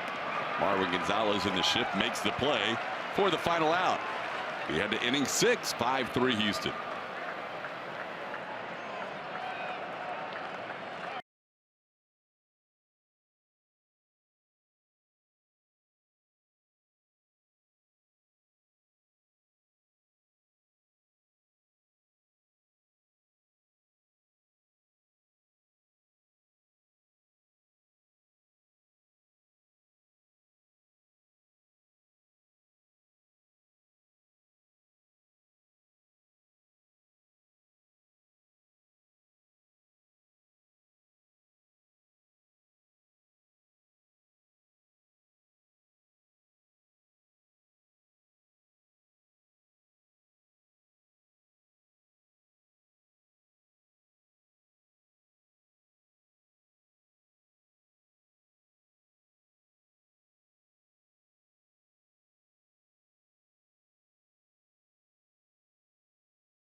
The store-wide sofa sale going on now. By Ram Trucks, built to serve. And by Shoppers John Deere, your local John Deere dealer with 8 area locations. Astros lead this game 5-3, heading to inning number 6. Rare night where Verlander's pitch count is a little higher than his opposition. Doug Pfister starts the 6th inning with 85 pitches as Yuli Gurriel fouls one off, and Doug Pfister walks off the mound.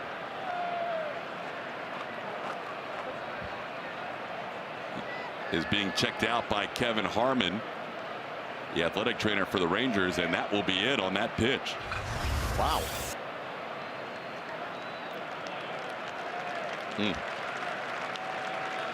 That right leg.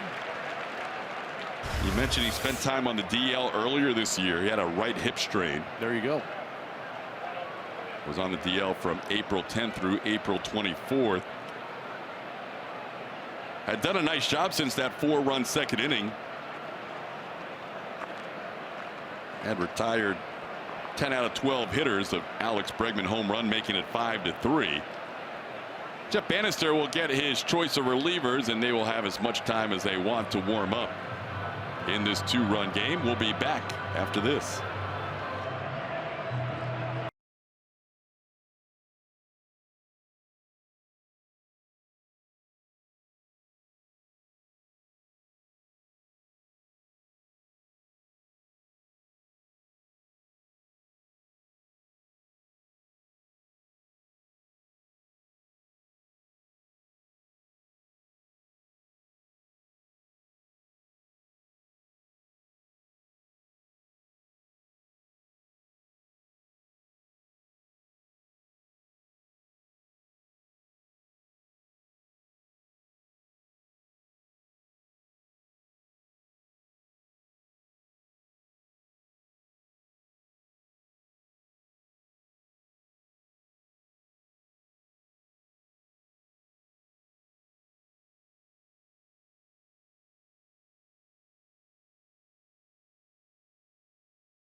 here. A little different rankings. We just wrapped up the 2018 MLB draft. You want to keep an eye out on some of those names. Maybe they don't sign. Maybe they go back to college. Kind of like this group. Check out the 2004 draft and some of the notable pitchers that year. Justin Verlander, coming out of Old Dominion.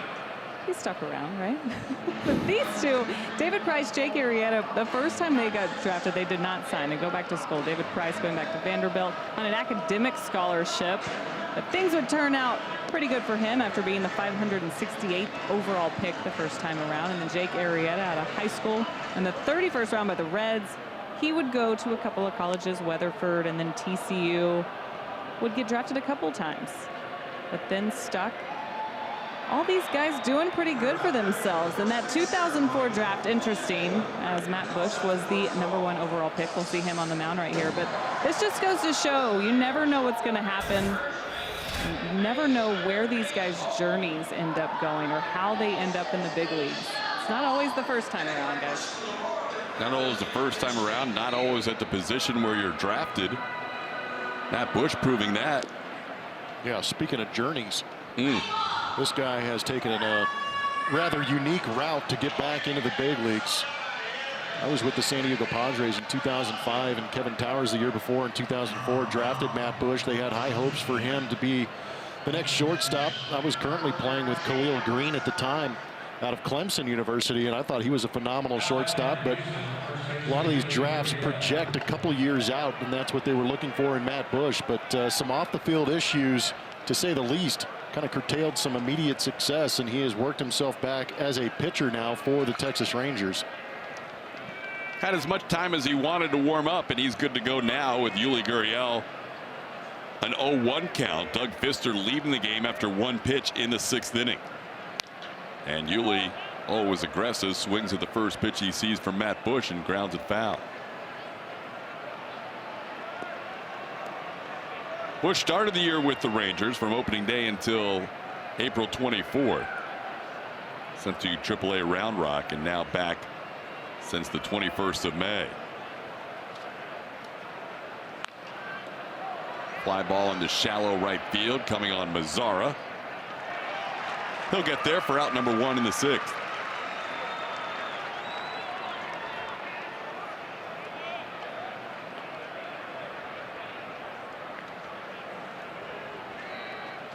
Bush at one point closed games for this Rangers team. High octane fastball.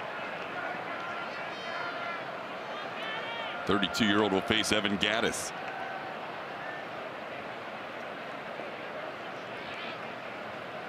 Gattis singled as the beginning of a 4-run second inning. Astros put up 5 tonight against the starter Doug Fister in 5 innings of work.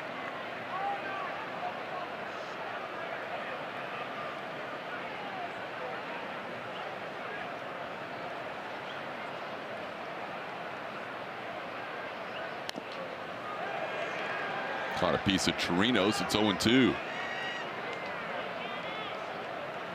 Yeah, that was right in that danger zone.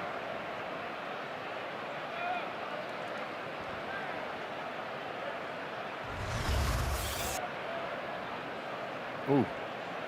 Luckily catches the thigh. And the plate's clean, but Ryan Blakeney dusting off the plate. Now making sure. That could be a dual benefit for both guys that wear masks behind home plate. Just saying. Yeah, Chirinos isn't going to be working out on the thigh master after taking that foul tip.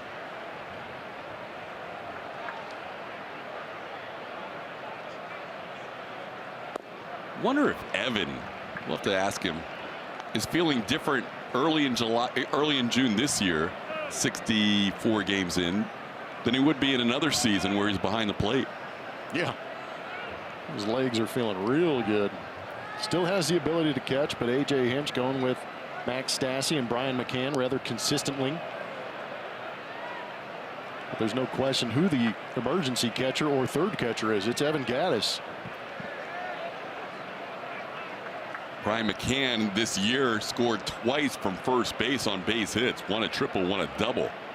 He said, I could do that in April, but don't ask me to try and score from first in September. Ground ball towards the hole. There's a base hit. Evan Gattis now 2 for 3 tonight. He continues to roll. And he's a 1-out base runner for the Astros. Good job turning on the fastball. That's one thing when Evan's been going good. He's been able to turn on that fastball. And what I like is that he's getting ready to hit that fastball. And some of the mistake off-speed pitches, he's been able to stay behind and hammer. And the hardest thing to do when you're facing a guy that throws in the upper 90s is try to swing as hard as they throw. You just more or less need to be quick. Here's Josh Reddick. Reddick takes a fastball for a strike. Josh walked and scored his first time up, flied out to left his second time.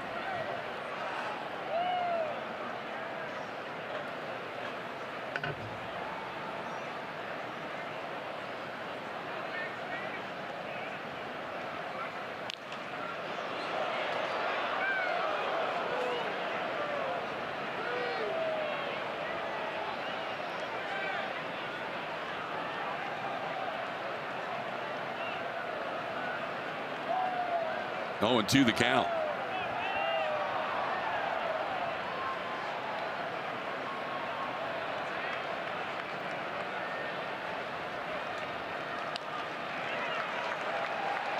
Torino's wearing a couple of foul balls this inning.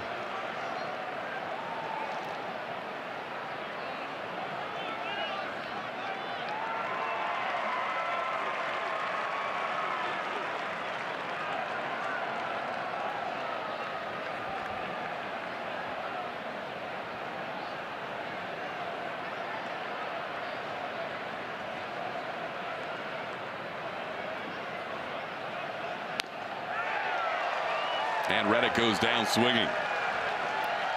First strikeout for Matt Bush, 2 outs in the 6th.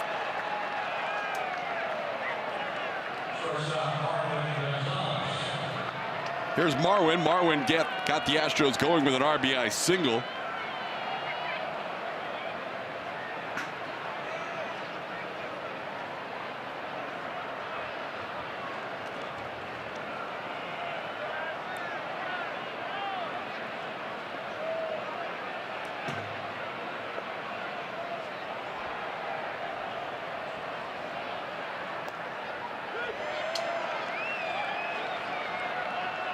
Marwin has not been thrilled with the strike zone his last couple of appearances at the plate.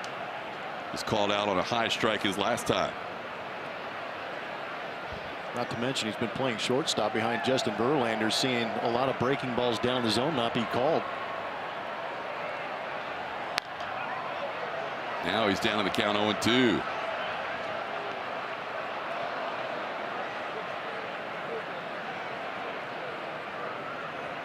Tonight is game 2 of the Astros' longest road trip of the year, a 10-gamer. Texas, Oakland, and Kansas City with an off day on Monday.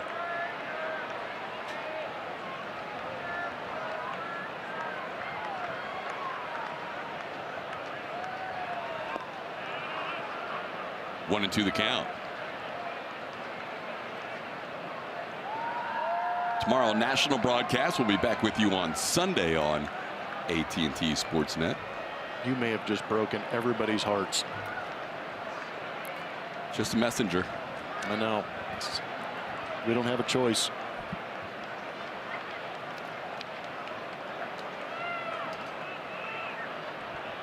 Tomorrow will be Charlie Morton against Mike Minor. Charlie coming off a tough outing against the Red Sox. Seemed like they were on that curveball that night. Tomorrow still 6:15. Okay. Just making sure everybody back home knows. Our next telecast will be 2:05 on Sunday. Ooh. A couple of lefties in that one. Matt Moore and Dallas Keuchel. That's a tale of 2 paces. Keuchel likes to work quick. Matt Moore not so much. After falling behind, Marwin now with a full count.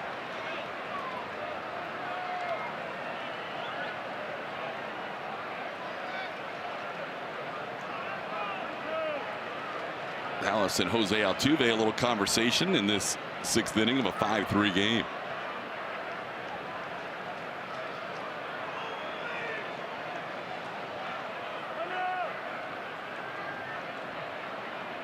Speaking of pace. Yeah. Where is that wall? That Bush is not exactly working quickly coming out of the bullpen tonight. Get it ready for that heater, Marwin. There goes the runner. The line drive base hit. Marwin with 2 hits tonight. Evan Gattis heading to 3rd. He'll be held there. Marwin going to 2nd. Nobody covering. And the Astros have 2 runners in scoring position. Just some bizarre defensive moves that the Rangers make, allowing for extra 90 feet. The Shiner Box spotlight falls on our good buddy Brian McCann. In that 8th spot, he has been successful, giving me a couple of McCann ball calls. He's scored 9 runs and driven in 7. It's nice to get some timely contributions from Brian McCann in those 19 games he's been in that 8th spot. Has an opportunity here against Matt Bush. But with that base hit of Marwin Gonzalez, that brings out Doug Brocail and really gives us another opportunity. I think Alex Claudio was getting loose out there in the bullpen. I'm not sure if this is a stall for him. But Brian McCann's been putting together some good ABs, and he actually lucked out in the sense that he's up there with 2 outs and he has 2 guys in scoring position. That was a simple base hit to center field that for some reason there was a double cut, nobody covering second base. There were about 8 guys lined up to take a throw home and nobody following Marwin Gonzalez to second base. Good heads up running by Marwin to get into scoring position for Brian McCann. Absolutely had the whole play in front of him. Good to see Brian back, Julia. Good to talk to him before today's game. I said there's a pep in your step or something today, and he absolutely agreed. He said, I'm so glad to be back with the boys, back in there with my guys. He hates watching, but for him, that knee, it's giving him problems, needed to get it drained. It took 4 or 5 days completely off, and then did some catching drills to get back in. AJ said the playing time, they'll ease him in, but the schedule allows that with some lefties coming up, but they'll ease him in and get him going again, but he is so excited to be back. Yeah, it's good to see him back in there. As Blumber mentioned earlier, he's had a lot of mileage behind the plate, 1,505 games as of tonight. His next start will tie Darrell Porter for 30th all-time in games caught. So never a bad thing for McCann in the middle of a long season to get a little breather. And the Astros have a veteran in the minor leagues in Tim Fedorovich they can call up to spell McCann during that stretch. Base hit here would give the Astros 2 more runs. Called strike on the inside corner. McCann thought that was in. He and Ryan Blakeney have had a little discussion tonight. It's 1-2. That has been an ongoing conversation, I would imagine, between Brian McCann and Ryan Blakeney. Not sure. Maybe the conversation could go a little bit like, I'm not sure how much time you've got in the big leagues, but you're really encouraging an automatic strike zone.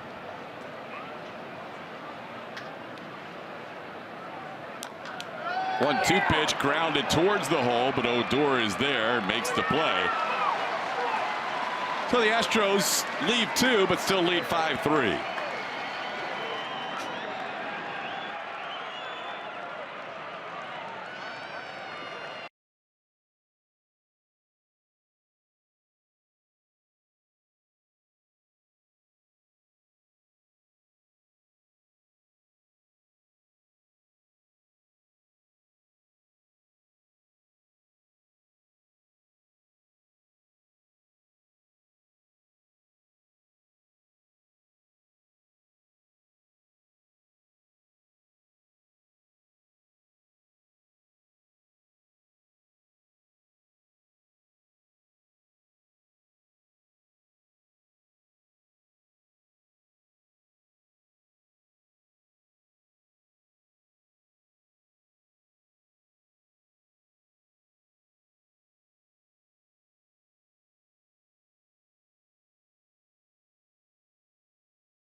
The event features a picnic buffet, an autograph session with Astros players, and family-friendly activities. All proceeds benefit local youth baseball and softball programs in the greater Houston area. For tickets and info, visit astros.com/picnic. Bottom half of the 6th inning, Justin Verlander working with a 2-run lead, facing Adrian Beltre. And he starts him off with a curveball and a swing and a miss. Beltre, a couple of strikeouts tonight. Justin has 8 strikeouts. He has walked 2 batters and so far allowed 4 hits and 3 runs. This is the part of the game where we often see Verlander empty the tank. He has a little higher pitch count than we're used to heading into the 6th inning. He's at 96 pitches. Sometimes we see his highest velocity fastball in his final inning. Instead, he's staying with a breaking ball here. It's 0-2.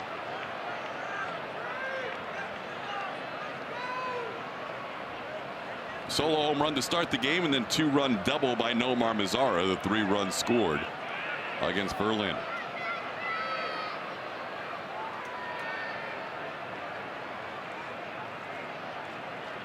Swing and a miss. Stay with the breaking stuff against Beltre and got him for the 3rd time tonight. Don't see Beltre strike out 3 times in a row very often. There's 1 away in the 6th.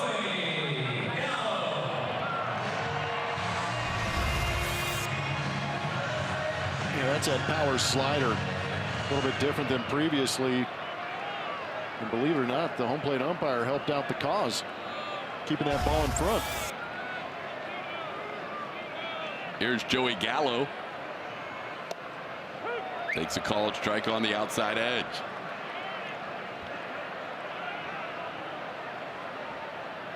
Gallo a strikeout and a walk.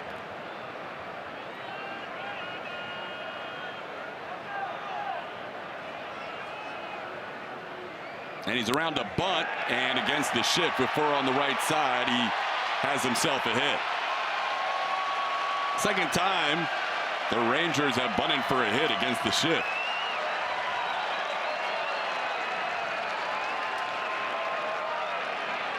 That shift has worked in the favor of the Houston Astros quite a bit. And anytime you can get a guy with the prodigious power of a Joey Gallo to lay down a bunt, I'd rather have him on first base than trotting around the bases.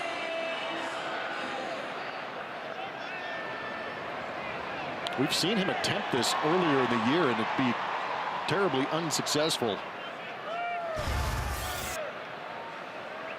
So here's Robinson Chirinos. Chirinos came in with the best numbers of the Rangers lineup against Verlander. 4 for 11 with a couple of home runs, but Verlander has struck him out twice tonight.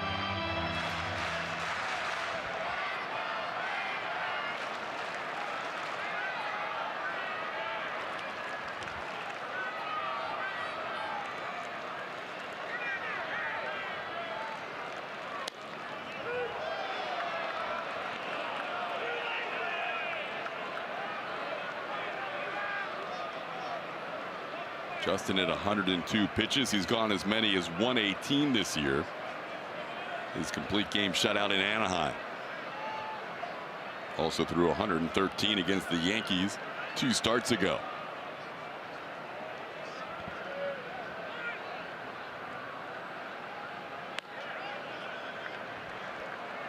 Fastball misses a little up. It's 2-1.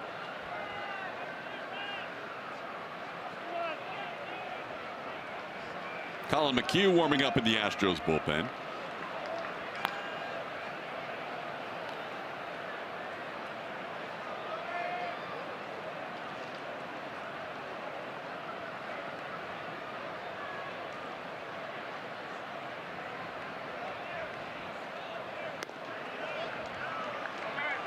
Three and one.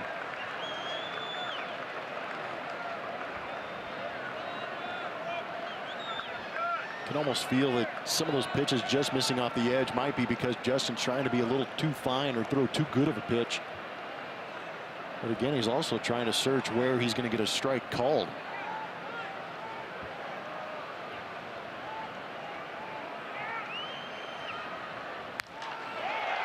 High fly ball, right field.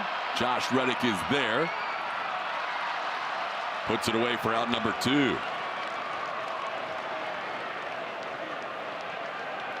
It was a good pitch to hit. Chirinos, I thought, squared it up off the bat, but it just did not go. Might have got in on the hands a little bit. Center cut at 96. You could see the bounce from Justin Verlander, wondering if this ballpark's going to hold it, because in the history of this ballpark, that right center field gap is usually where the ball has a tendency to fly out.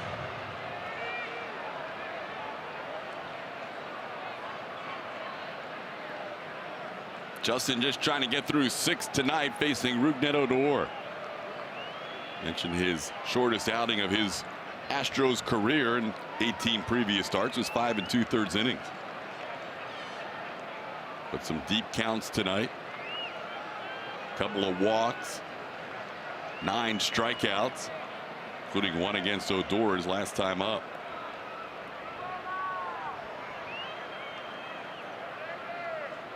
Justin with 2 double-digit strikeout games this season, 1 against the Rangers and 14 against the Yankees on May the 1st.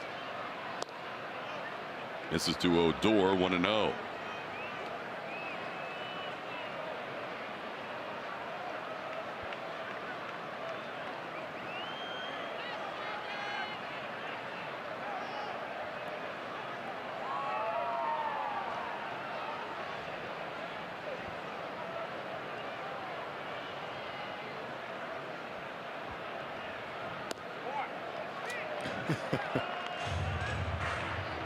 Another pretty good pitch by Justin. Slider down and in. Pitcher's pitch in that bottom inside corner, catching the edge.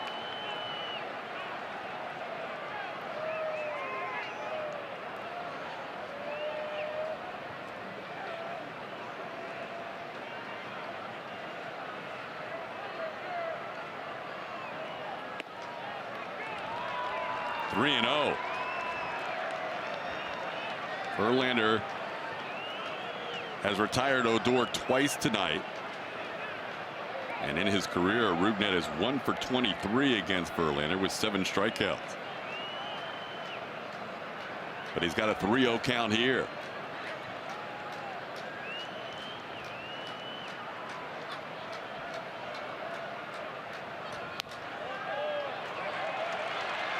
Four-pitch walk to Odor.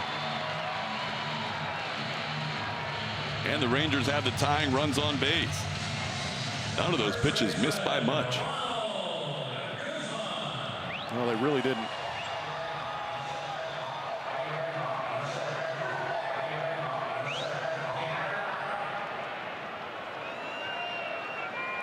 Oh, here's Ronald Guzman. Fly to left and fly to right.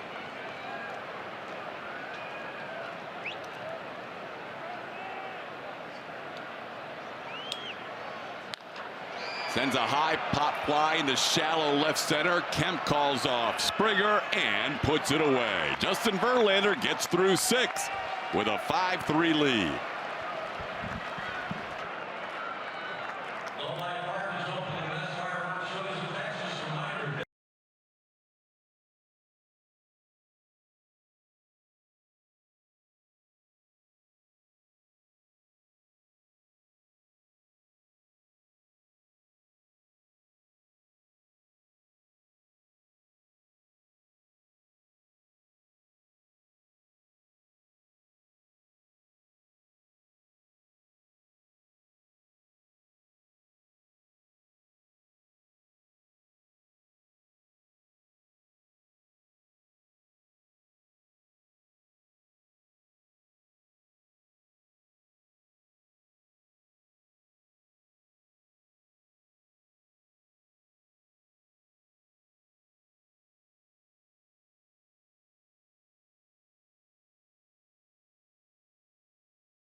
thought about baseball 24/7.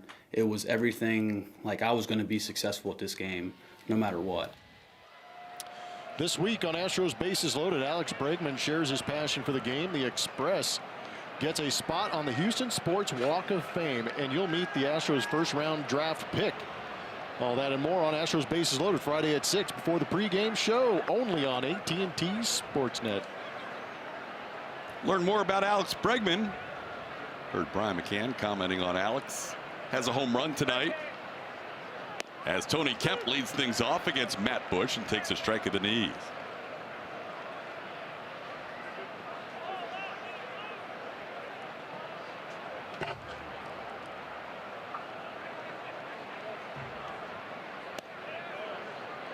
One and one the count. Justin Verlander threw a lot of pitches in 6 innings tonight. More than likely we will not see him for the 7th. Astros wouldn't mind tacking on to this 5-3 lead here, with Kemp followed by the top of the order. Been a bit of a rocky road this year for Matt Bush. One time saved games for the Rangers, but this year has been a little more inconsistent.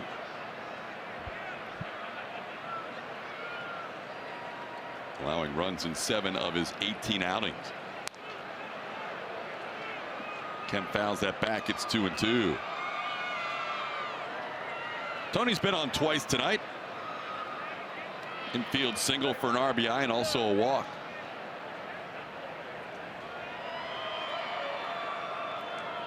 Throw that curve more to lefty hitters. You'll see that slider a little more to righties.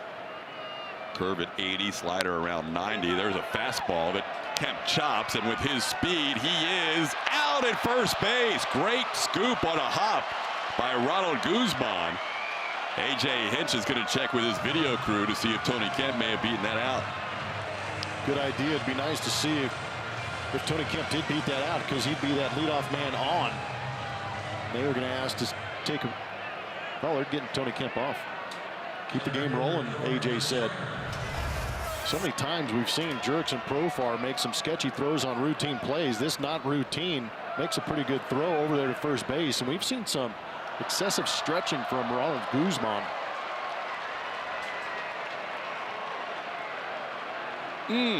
So close. You see that last stride? He just kind of clipped his toe on the dirt as he was making that last stride. Oh, really? Yeah, just a little bit. May have slowed him up a hair, and it was a nice scoop or nice stretch by Guzman at first as well. Here's George Springer. Springer a ground out, 2 RBI double, and he also grounded into a double play. Check out that last right foot. Up, dragged it. Man.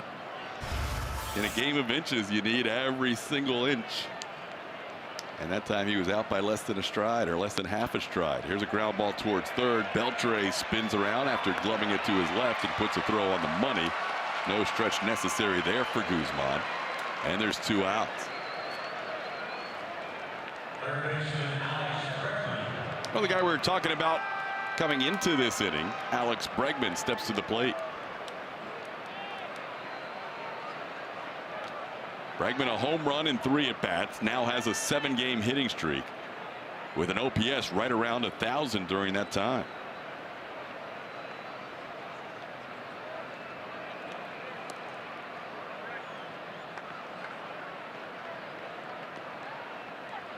It was his 2nd career home run against Pfister and his 8th home run of the season.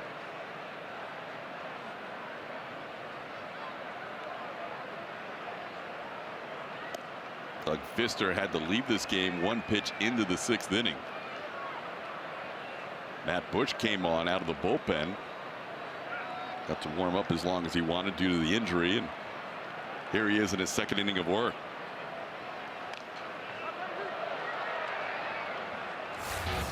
Bregman off to a hot start on this road trip last night.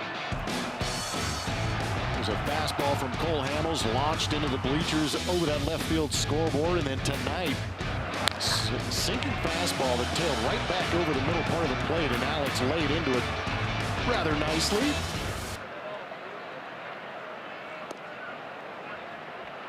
has a 3-1 count here.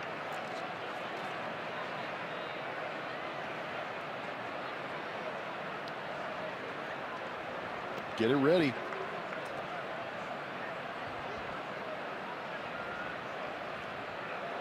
Didn't mean to. Check swing foul ball. It's 3-2.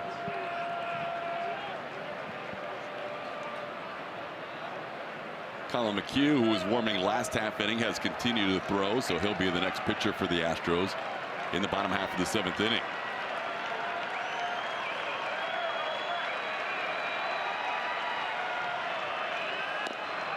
Ball 4, Bregman draws a walk.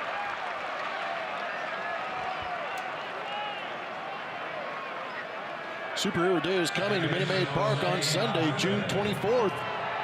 Fans can dress as their favorite superhero, and 10,000 fans will get a superhero Lithos comic poster. Upgrade your Marvel experience with a Superhero Day ticket package. Visit astros.com/superhero for more info. Some consider Altuve a superhero. Josh Reddick dresses as one every day. Here is Altuve batting with 2 outs and a check at first. Bregman dives back in. You got Spider-Man in right. You got Superman in center. You got the man that can do it all right here in Jose Altuve.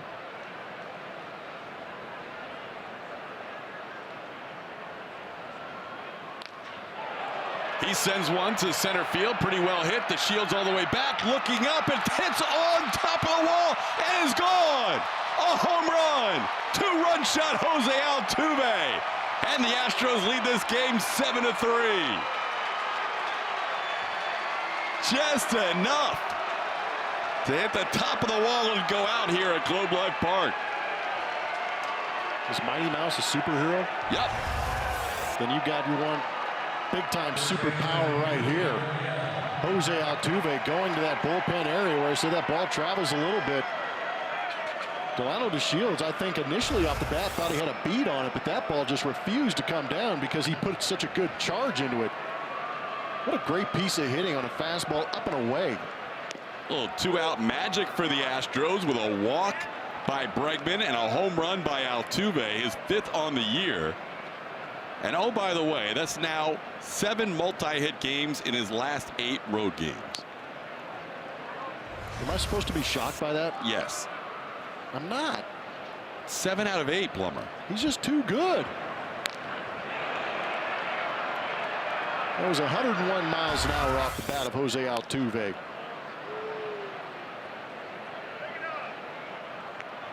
You get 7 multi-hit games in a month. That's solid.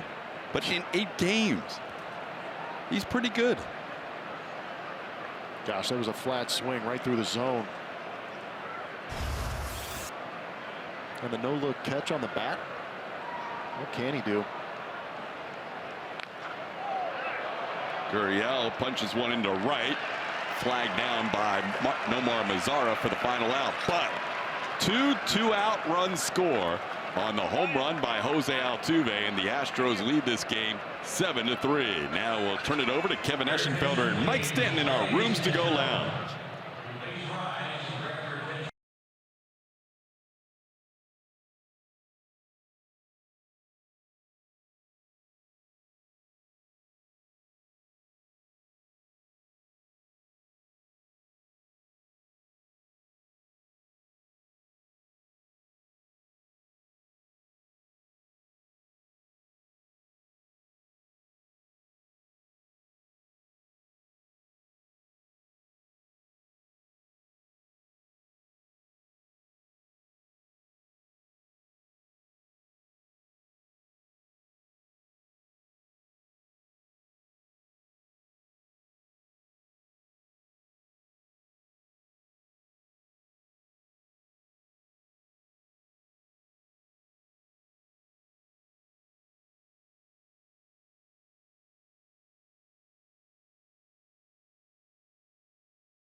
Sports at SW. Which all-time great pitcher would you like to see face off against Justin Verlander? Sandy Koufax is the winner in tonight's poll with 42%.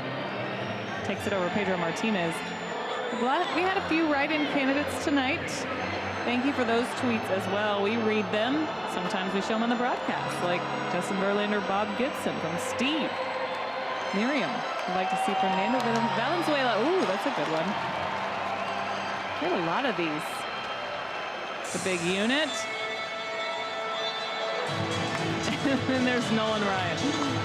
You knew we'd have a few of those, right, guys? Yeah, I think Gibson was the leading writing candidate tonight. A good job by fans on tonight's Stro poll. 7th inning stretch time here at Globe Life Park. It was 5-3 with 2 outs and nobody on for the Astros in the top half of the inning. Alex Bregman drew a walk. And then Jose Altuve with a 2-run home run, and now it's 7-3. But either way, whether it was a 2-run game or now a 4-run game, Colin McHugh was going to pitch the bottom half of the 7th inning. It's good to see AJ. Give me Colin McHugh what would have been a high leverage spot, because originally in the beginning of the year he was more the long guy, maybe middle inning guy, and now he's earned his way towards the back end of the bullpen. No, he's done an incredible job. Very humbling to get taken out of that rotation, but he's taken the bull by the horns and done a great job with that 1.32 ERA.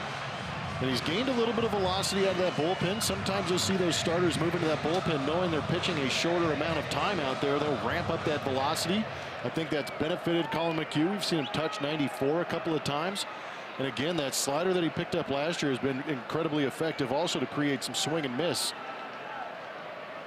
So Verlander with 6 innings of 3-run baseball. In his Astros career is the second most runs he's allowed in 19 starts, which sounds absurd. 3 runs is not a lot, but that's how good he has been. Still counts as a quality start as McHugh faces number 9 and then the top of the order, DeShields, Chu, and Jerks and Profar. It's a quality start for mere mortals. Verlander isn't accustomed to giving up those many runs. It's crazy. His 18th best start out of 19 is a quality start. In his regular season starts, that is. Foul out of play. McHugh ahead 1-2. It was not the best of nights for Verlander, and I think he got frustrated a little bit on that Nomar Mazar at bat where 2 runs scored. It very easily could have been a 6th inning 1-run appearance, but didn't get a lot of calls tonight behind the plate. At least 6 pitches, literally the entire baseball in the zone, that were not called strikes.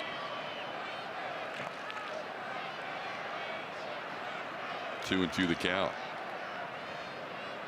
McHugh's given up a few single tallies in recent outings, but still on the season very good numbers.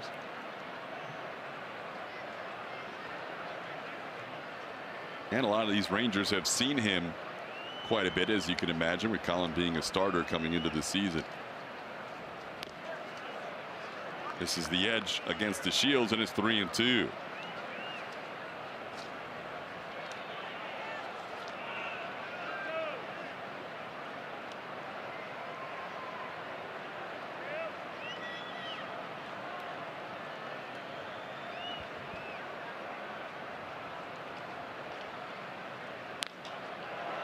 Ball sent into center field. Springer and Kemp converge. George calls off Tony and makes the play for out number 1.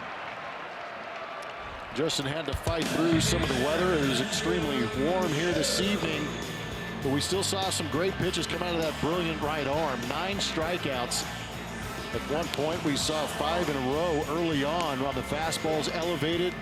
Good 12-6 breaking ball and the occasional slider to get some swings and misses from left-handed hitters. It was good to see him battle. Didn't get too frustrated with the strike zone he wasn't accustomed to seeing. That's why you see the 3 walks. And again, those 3 runs he's given up tonight is only the 2nd time he's done that this season. And that's the highest run count we've seen from him. Yeah, 4 runs against the Orioles, 3 earned. Man. And then 3 earned runs tonight. In 19 regular season starts going back to the 5 last year, those are the 2 highest totals. Every other start, 2 earned runs or 2 runs or fewer in the other 17. Here's HOU. He accounted for one of those runs with a solo home run. First pitch Verlander threw tonight.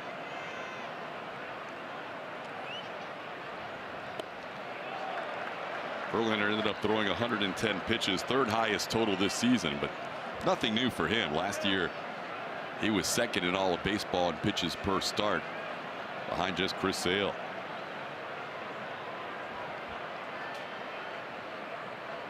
HOU has been on base 3 times, a home run, a walk, and a bunt single. He has scored 2 of the Rangers' 3 runs.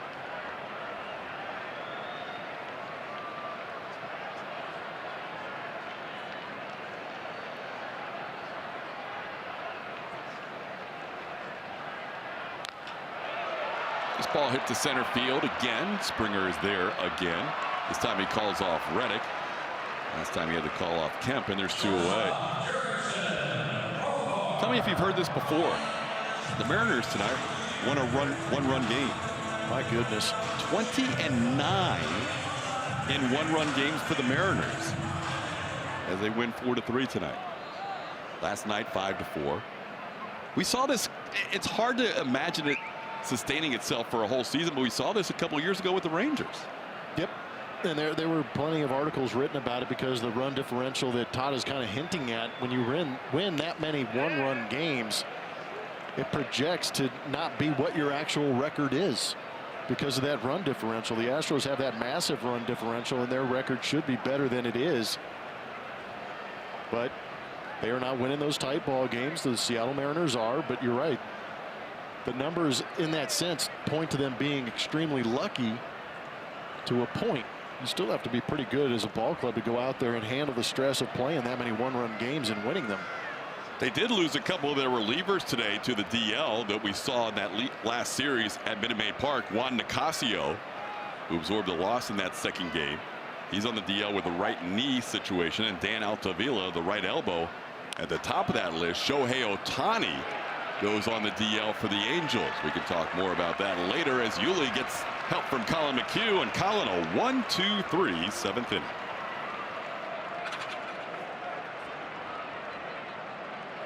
If you heard a special message.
Brought to you by Nissan. A lot of correct answers. Even Todd got this one. Brave New World, Fear the Beard, Metroplex. Who could it be? Evan Gaddis, El Oso Blanco. Acquired from Atlanta in 2015 and played high school and amateur baseball here in the Dallas area growing up. Well, his friends and family are enjoying this series. Evan with a little homecoming. A couple of hits last night, including a home run. Drove in 3. Tonight, 2 more hits, scored a run. And he leads things off against the new Rangers pitcher, Tony Barnett. The Astros have seen Tony Barnett quite a bit. A lot of cut fastballs around 90 miles an hour. Occasional curveball, split finger, and the fastball top out around 93 miles an hour. Homecoming for Gaddis. Homecoming for Julia Morales. You have more on Evan here as he sends one to center, Julia. For Evan, a little nostalgia as he comes back here every time. But on this day, he was drafted 8 years ago. And he said that right after he got drafted, he actually came to this ballpark and watched a ball game. And Vladimir Guerrero hit a home run, so he remembered it well. But he watched a lot of games at this park growing up. And like we said last night, lots of friends and family. So sometimes those homers are a little bit sweeter when they're here in Arlington. Yeah, his swing has looked so much better lately. It's great to see. Here's Josh Reddick taking a strike. So you get drafted, come right out to a big league game.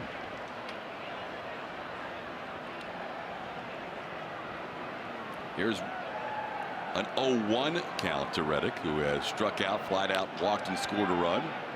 Josh on a couple of hops to Guzman. Barnett covering, and there's 2 away.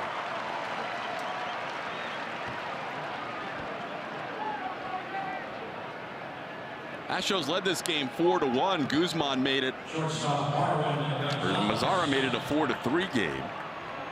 And then the Astros last inning, after Alex Bregman hit a solo home run to make it 5-3, would score 2 more on the Jose Altuve 2-run homer.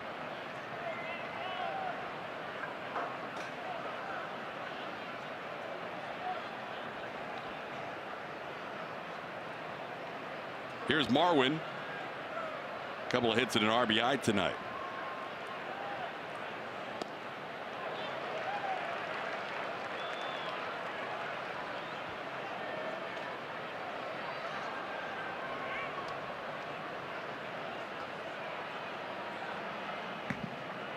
Marwin continues to inch that batting average up. It's been a good run here the last 9 games. After a struggle early, he's closing in on 250. Only a 245, takes a pitch for a ball. It's 1-1.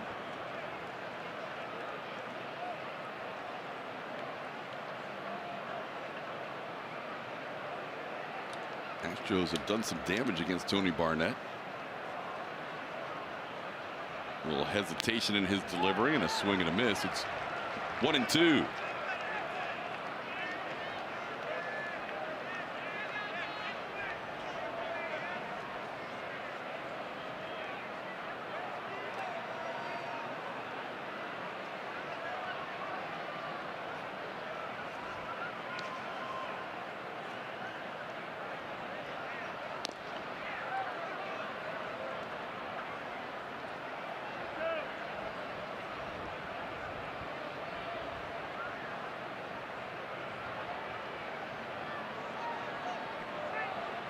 Marwin playing shortstop tonight. No Carlos Correa. Astros taking their time with Correa.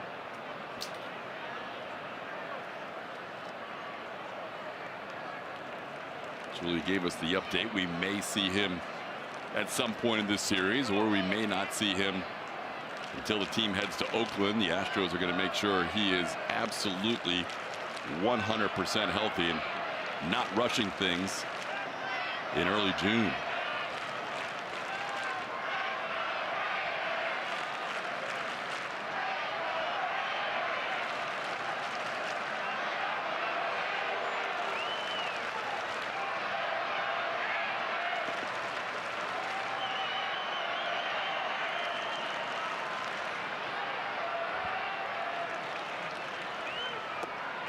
Marwin goes down swinging. Barnett a nice 1-2-3 eighth. We head to the bottom half of the eighth at 7-3 Astros.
tonight.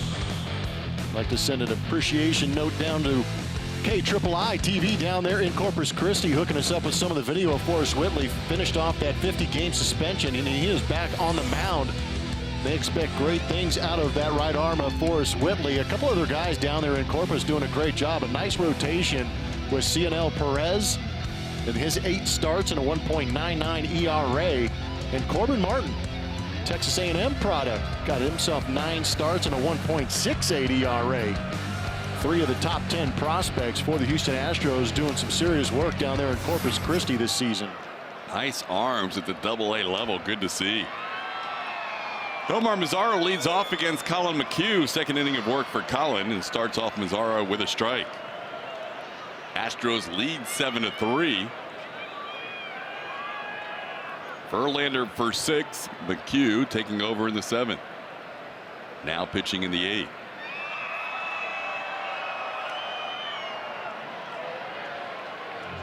Mentioned the versatility with Colin McHugh. He can give you a quality inning if you need it. He can also go 2 or even 3. He can serve as either the bridge to the 9th inning guy here, or if AJ feels like he's throwing well enough, he could let him go ahead and finish it out. He's had to do that a couple of times, and it has benefited the bullpen, being able to give them extended rest and not having to run through more than 1 or 2 guys in that bullpen for AJ Hinch.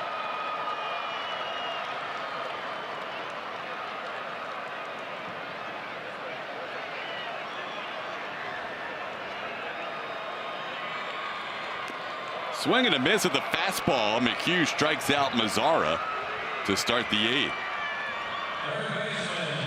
In a way, McHugh's almost becoming what Brad Peacock was last year. In that former starter, move to the bullpen, can give you a high leverage inning if you need it, or can give you length if you need it. Nice to have, and that allows Brad Peacock to assume a different role now this season too. Now McHugh facing Adrian Beltre. He fouls one back. Beltre had a tough night tonight against Verlander. He struck out all 3 times. 3 of the 9 strikeouts for Justin.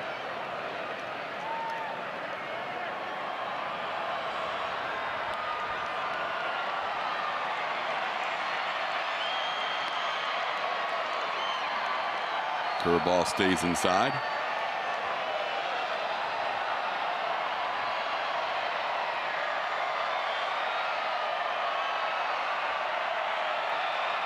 Beltre tonight playing in his 2,849th game. 17th all-time in Major League history. And with his next game, he will tie the guy in the 16th place in the most games played in MLB history, Craig Biggio.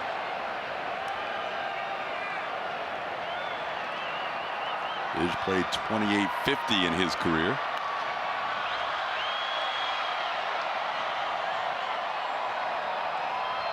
Two and 2 the count. Beltre on and off the DL the last few seasons, battling leg injuries.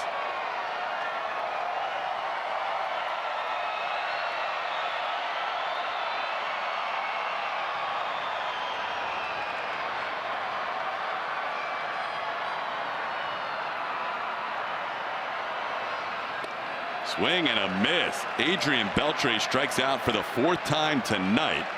McHugh striking out back-to-back hitters, 2 away in the 8th. Are you the ultimate Southwest fan? Arkansas. June is your chance to show your spirit. Use hashtag #UltimateSWFanArk on Twitter to show us, and you could win a VIP experience. So tweet now and win big.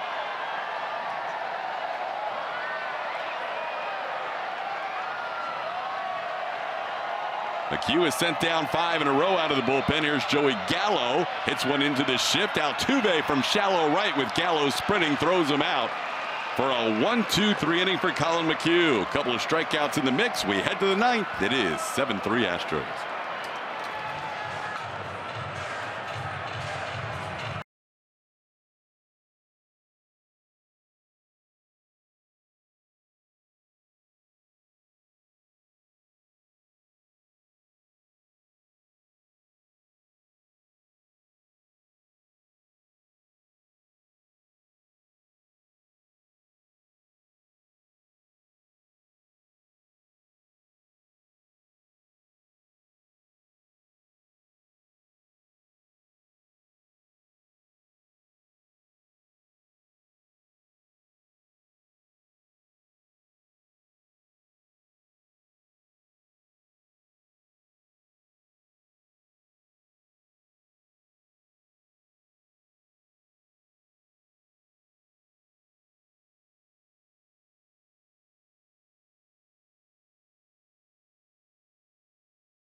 and popcorn, all for just $20. Visit Astros.com/ballpark bundle for tickets and info. Brian McCann will lead off the 9th inning, looking for his first hit tonight, coming off the DL. McCann has plied out a couple of times and grounded out. Astros lead 7-3.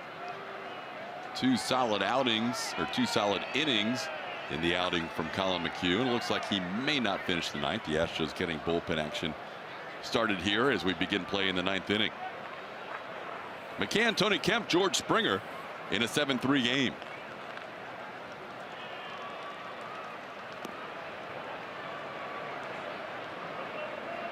Takes pitch down and outside for a ball, 1-0. Will Harris, who pitched in last night's game, loosening up for the Astros.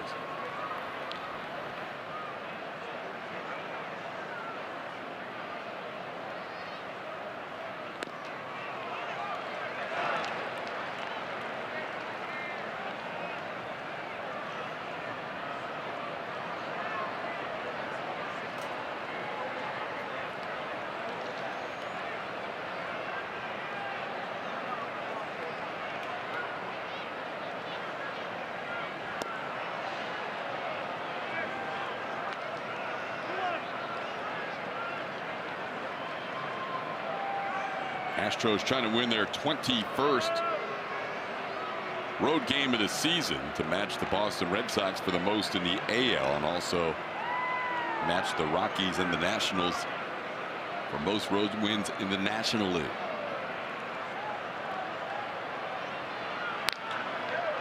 McCann has himself a hit. 1 for 4 in his return back from the DL. He's a leadoff base runner in the 9th. Pretty good piece of hitting. Coming right back at you. Fastball up and away. Get on top of it. Hit it hard. It's good to see Brian McCann doing. He is one of those guys that sees the shift quite a bit when he's standing in the plate.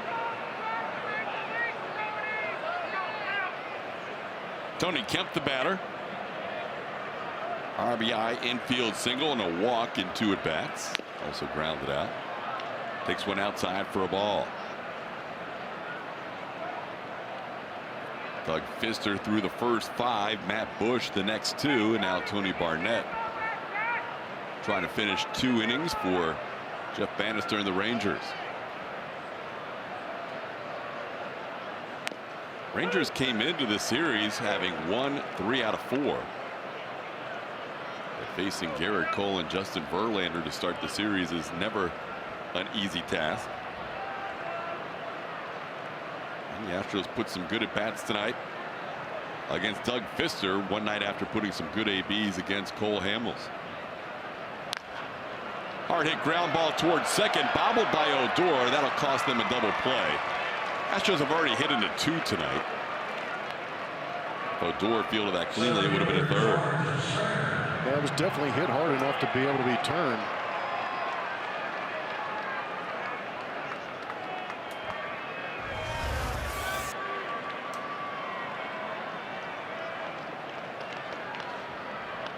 I was waiting to see if he got the in-between hop. That was a little bit of a long hop.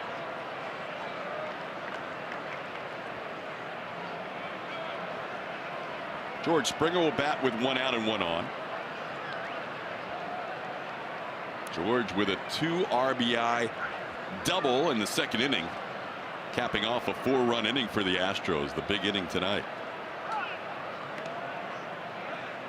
RBIs 38 and 39 on the year for Springer. He and Carlos Correa now share the team lead.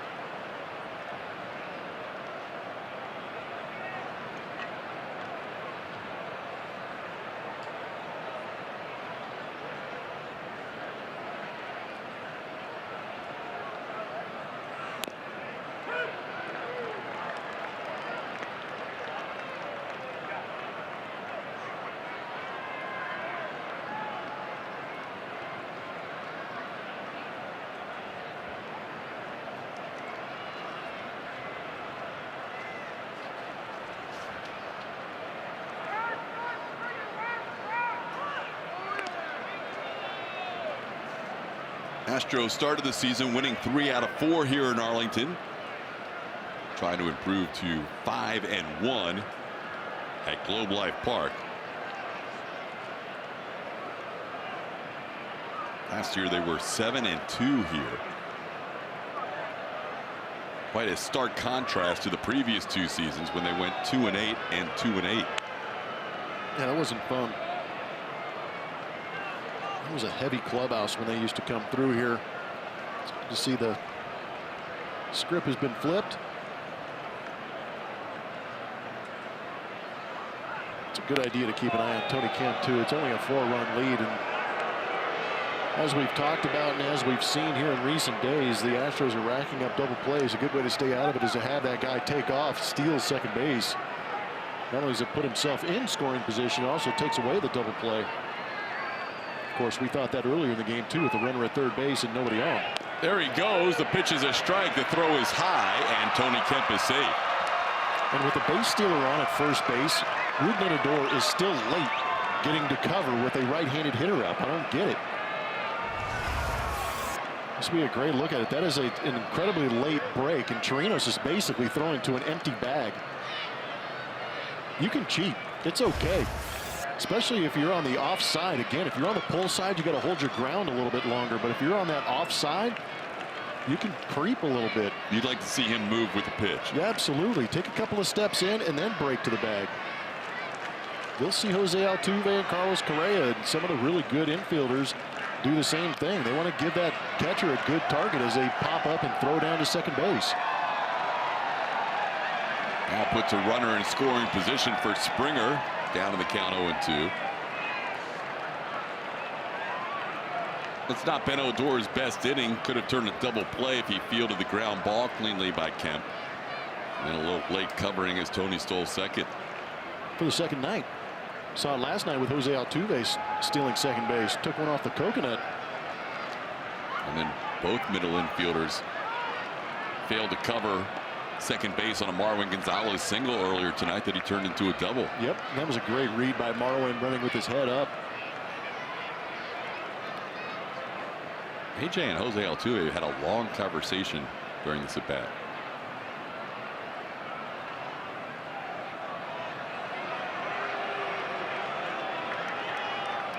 Be nice to see if Altuve gets one more plate appearance. 2-hit night tonight after a 3-hit night last night.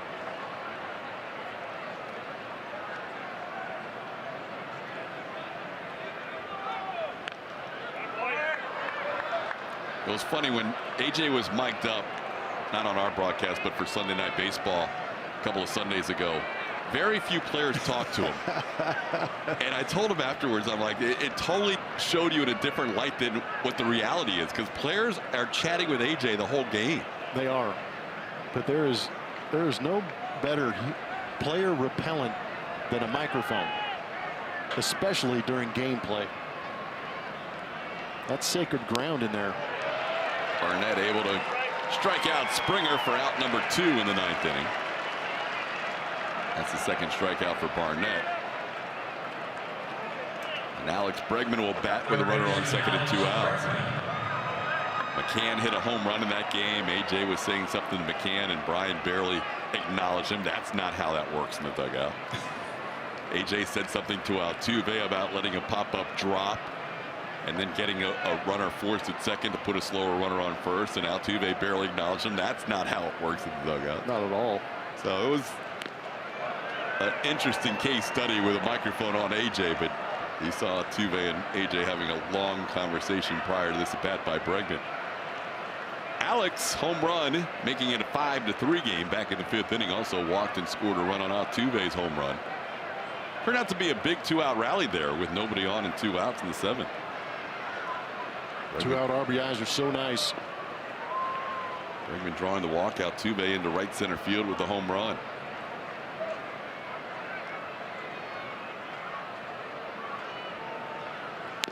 I guess when we went back and looked at that on replay, it may not have hit the top of the wall, but perhaps Altuve's home run hit a little ledge just beyond the wall in right center.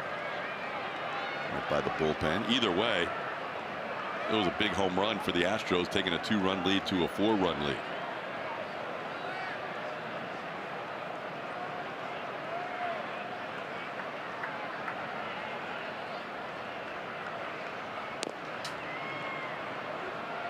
1-2 the count.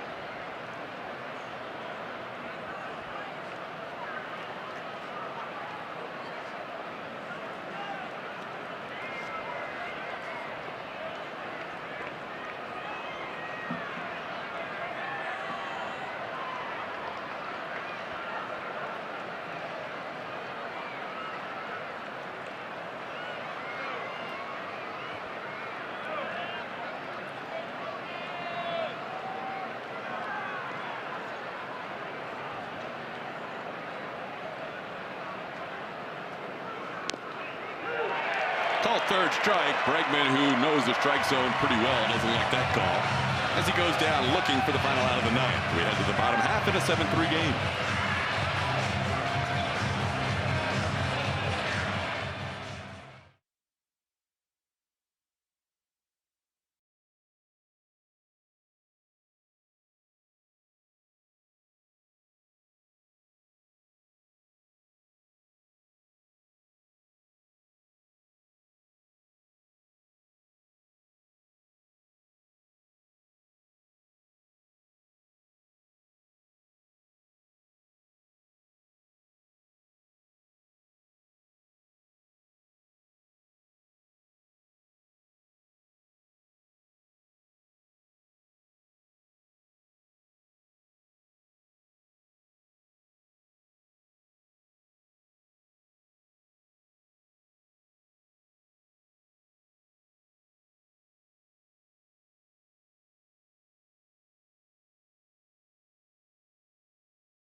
By Arctic, overbuilt, not overpriced. And by T-Mobile. Show your military appreciation and use hashtag HatsOffForHeroes. T-Mobile will donate $1 for each post. Second consecutive night, the Astros head to the bottom half of the ninth inning with a 4-run lead. Tonight, it's Will Harris's turn, leading 7-3. Making that 27th appearance, that whip close to almost 1.5. Like to see that number correct itself along with that 4.71 ERA.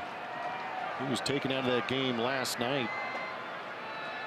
He only went 2/3 of an inning, gave up 3 hits, had a strikeout. That helped out a little bit by Max Stassi as well, throwing out a runner, getting Odor trying to steal. He'll face Robinson Chirinos to start this inning. And then Odor and Guzman. Chirinos 0 for 3 tonight, a couple of strikeouts against Verlander. Verlander pitched 6. Colin McHugh retired all 6 batters he faced in the 7th and 8th, and now Will Harris in the 9th.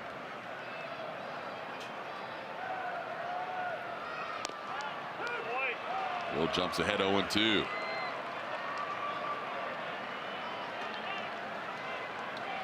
It's got to be a tough pitch for right-handed hitters. That cut fastball on the inner third. Looks like it might tail to the inside corner. And it ends up cutting and staying on that inside corner for the called strike. Swing and a miss. Quick work there. Will Harris 3 pitches and a strikeout. Getting Chirinos. I'm sure Will wasn't happy about being taken out of that game yesterday. He was struggling a little bit, and A.J. Hinch went to the bullpen to get him out of there and get out of that inning. And it's okay to pitch with a little bit of anger. It's okay to play with a little bit of anger. Used properly, you can convince the mind of your manager that you deserve to be back in that late inning role. I'm sure A.J. and Will appreciate the fact that he can get right back out there tonight. That's probably the best part about baseball is you don't have to wait 6-7 days to get back out there and create an opportunity to redeem yourself for a bad outing. You can get right back on the bump, go out there and attack the strike zone. Much like a hitter Go 0 for 4, a couple of punch outs, don't feel good. Sometimes you want to be back there, out there as soon as you can to correct things.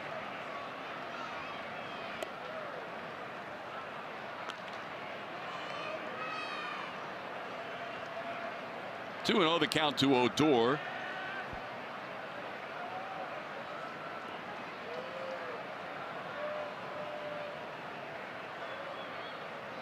$31,722 tonight at Globe Life Park, watching the Astros and the Rangers. Astros trying to go up 8-4 in the Lone Star Series.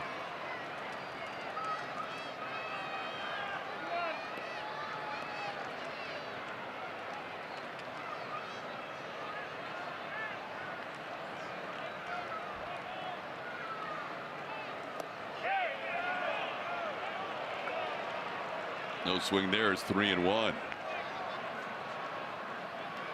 Justin Verlander's 5 hits he allowed tonight were a solo home run by Chu, a couple of doubles, one by DeShields, and a 2 RBI double by Mazzara. And then bunt base hits. Chu bunting against the shift, Gallo bunting against the shift. So other than a bunt hit, the Rangers did not have a hit since the 3rd inning. A line drive to George Springer, and Odor's retired. He's 0 for 3 now. 2 outs in the 9th. First baseman, Ronald Guzman. They'll bring up Ronald Guzman. Guzman's flied out 3 times, twice to left, once to right.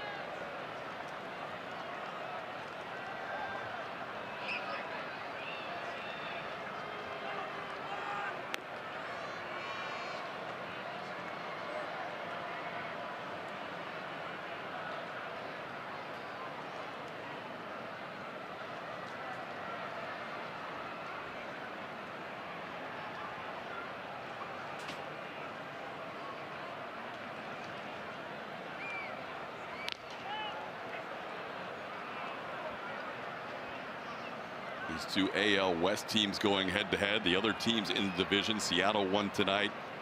Angels leading in Minnesota 4-2 in the 8th, and Oakland leading Kansas City 3-0 in the 4th. I showed you the news earlier. The Angels putting Shohei Ohtani on the disabled list. And that's a little scary situation for them. Yeah, everything we saw said grade 2 UCL sprain, and that UCL is the Tommy John ligament. Hopefully nothing too serious for them. As much as you feel it's tough to face him, he is a lot of fun to watch on the field. And it's interesting that for me that they took him out. I know he had a little bit of a blister issue too, so it might be calming that down, but it's interesting that they took him off or put him on the DL and not even allowing them to DH. Kind of gives you an idea of how they're going to protect him and really take care of this thing and not let it get out of control, because he's a left-handed hitter and that he throws right-handed, and sometimes you can take swings and hyperextend that right elbow a little bit. So very cautious with a very talented young man.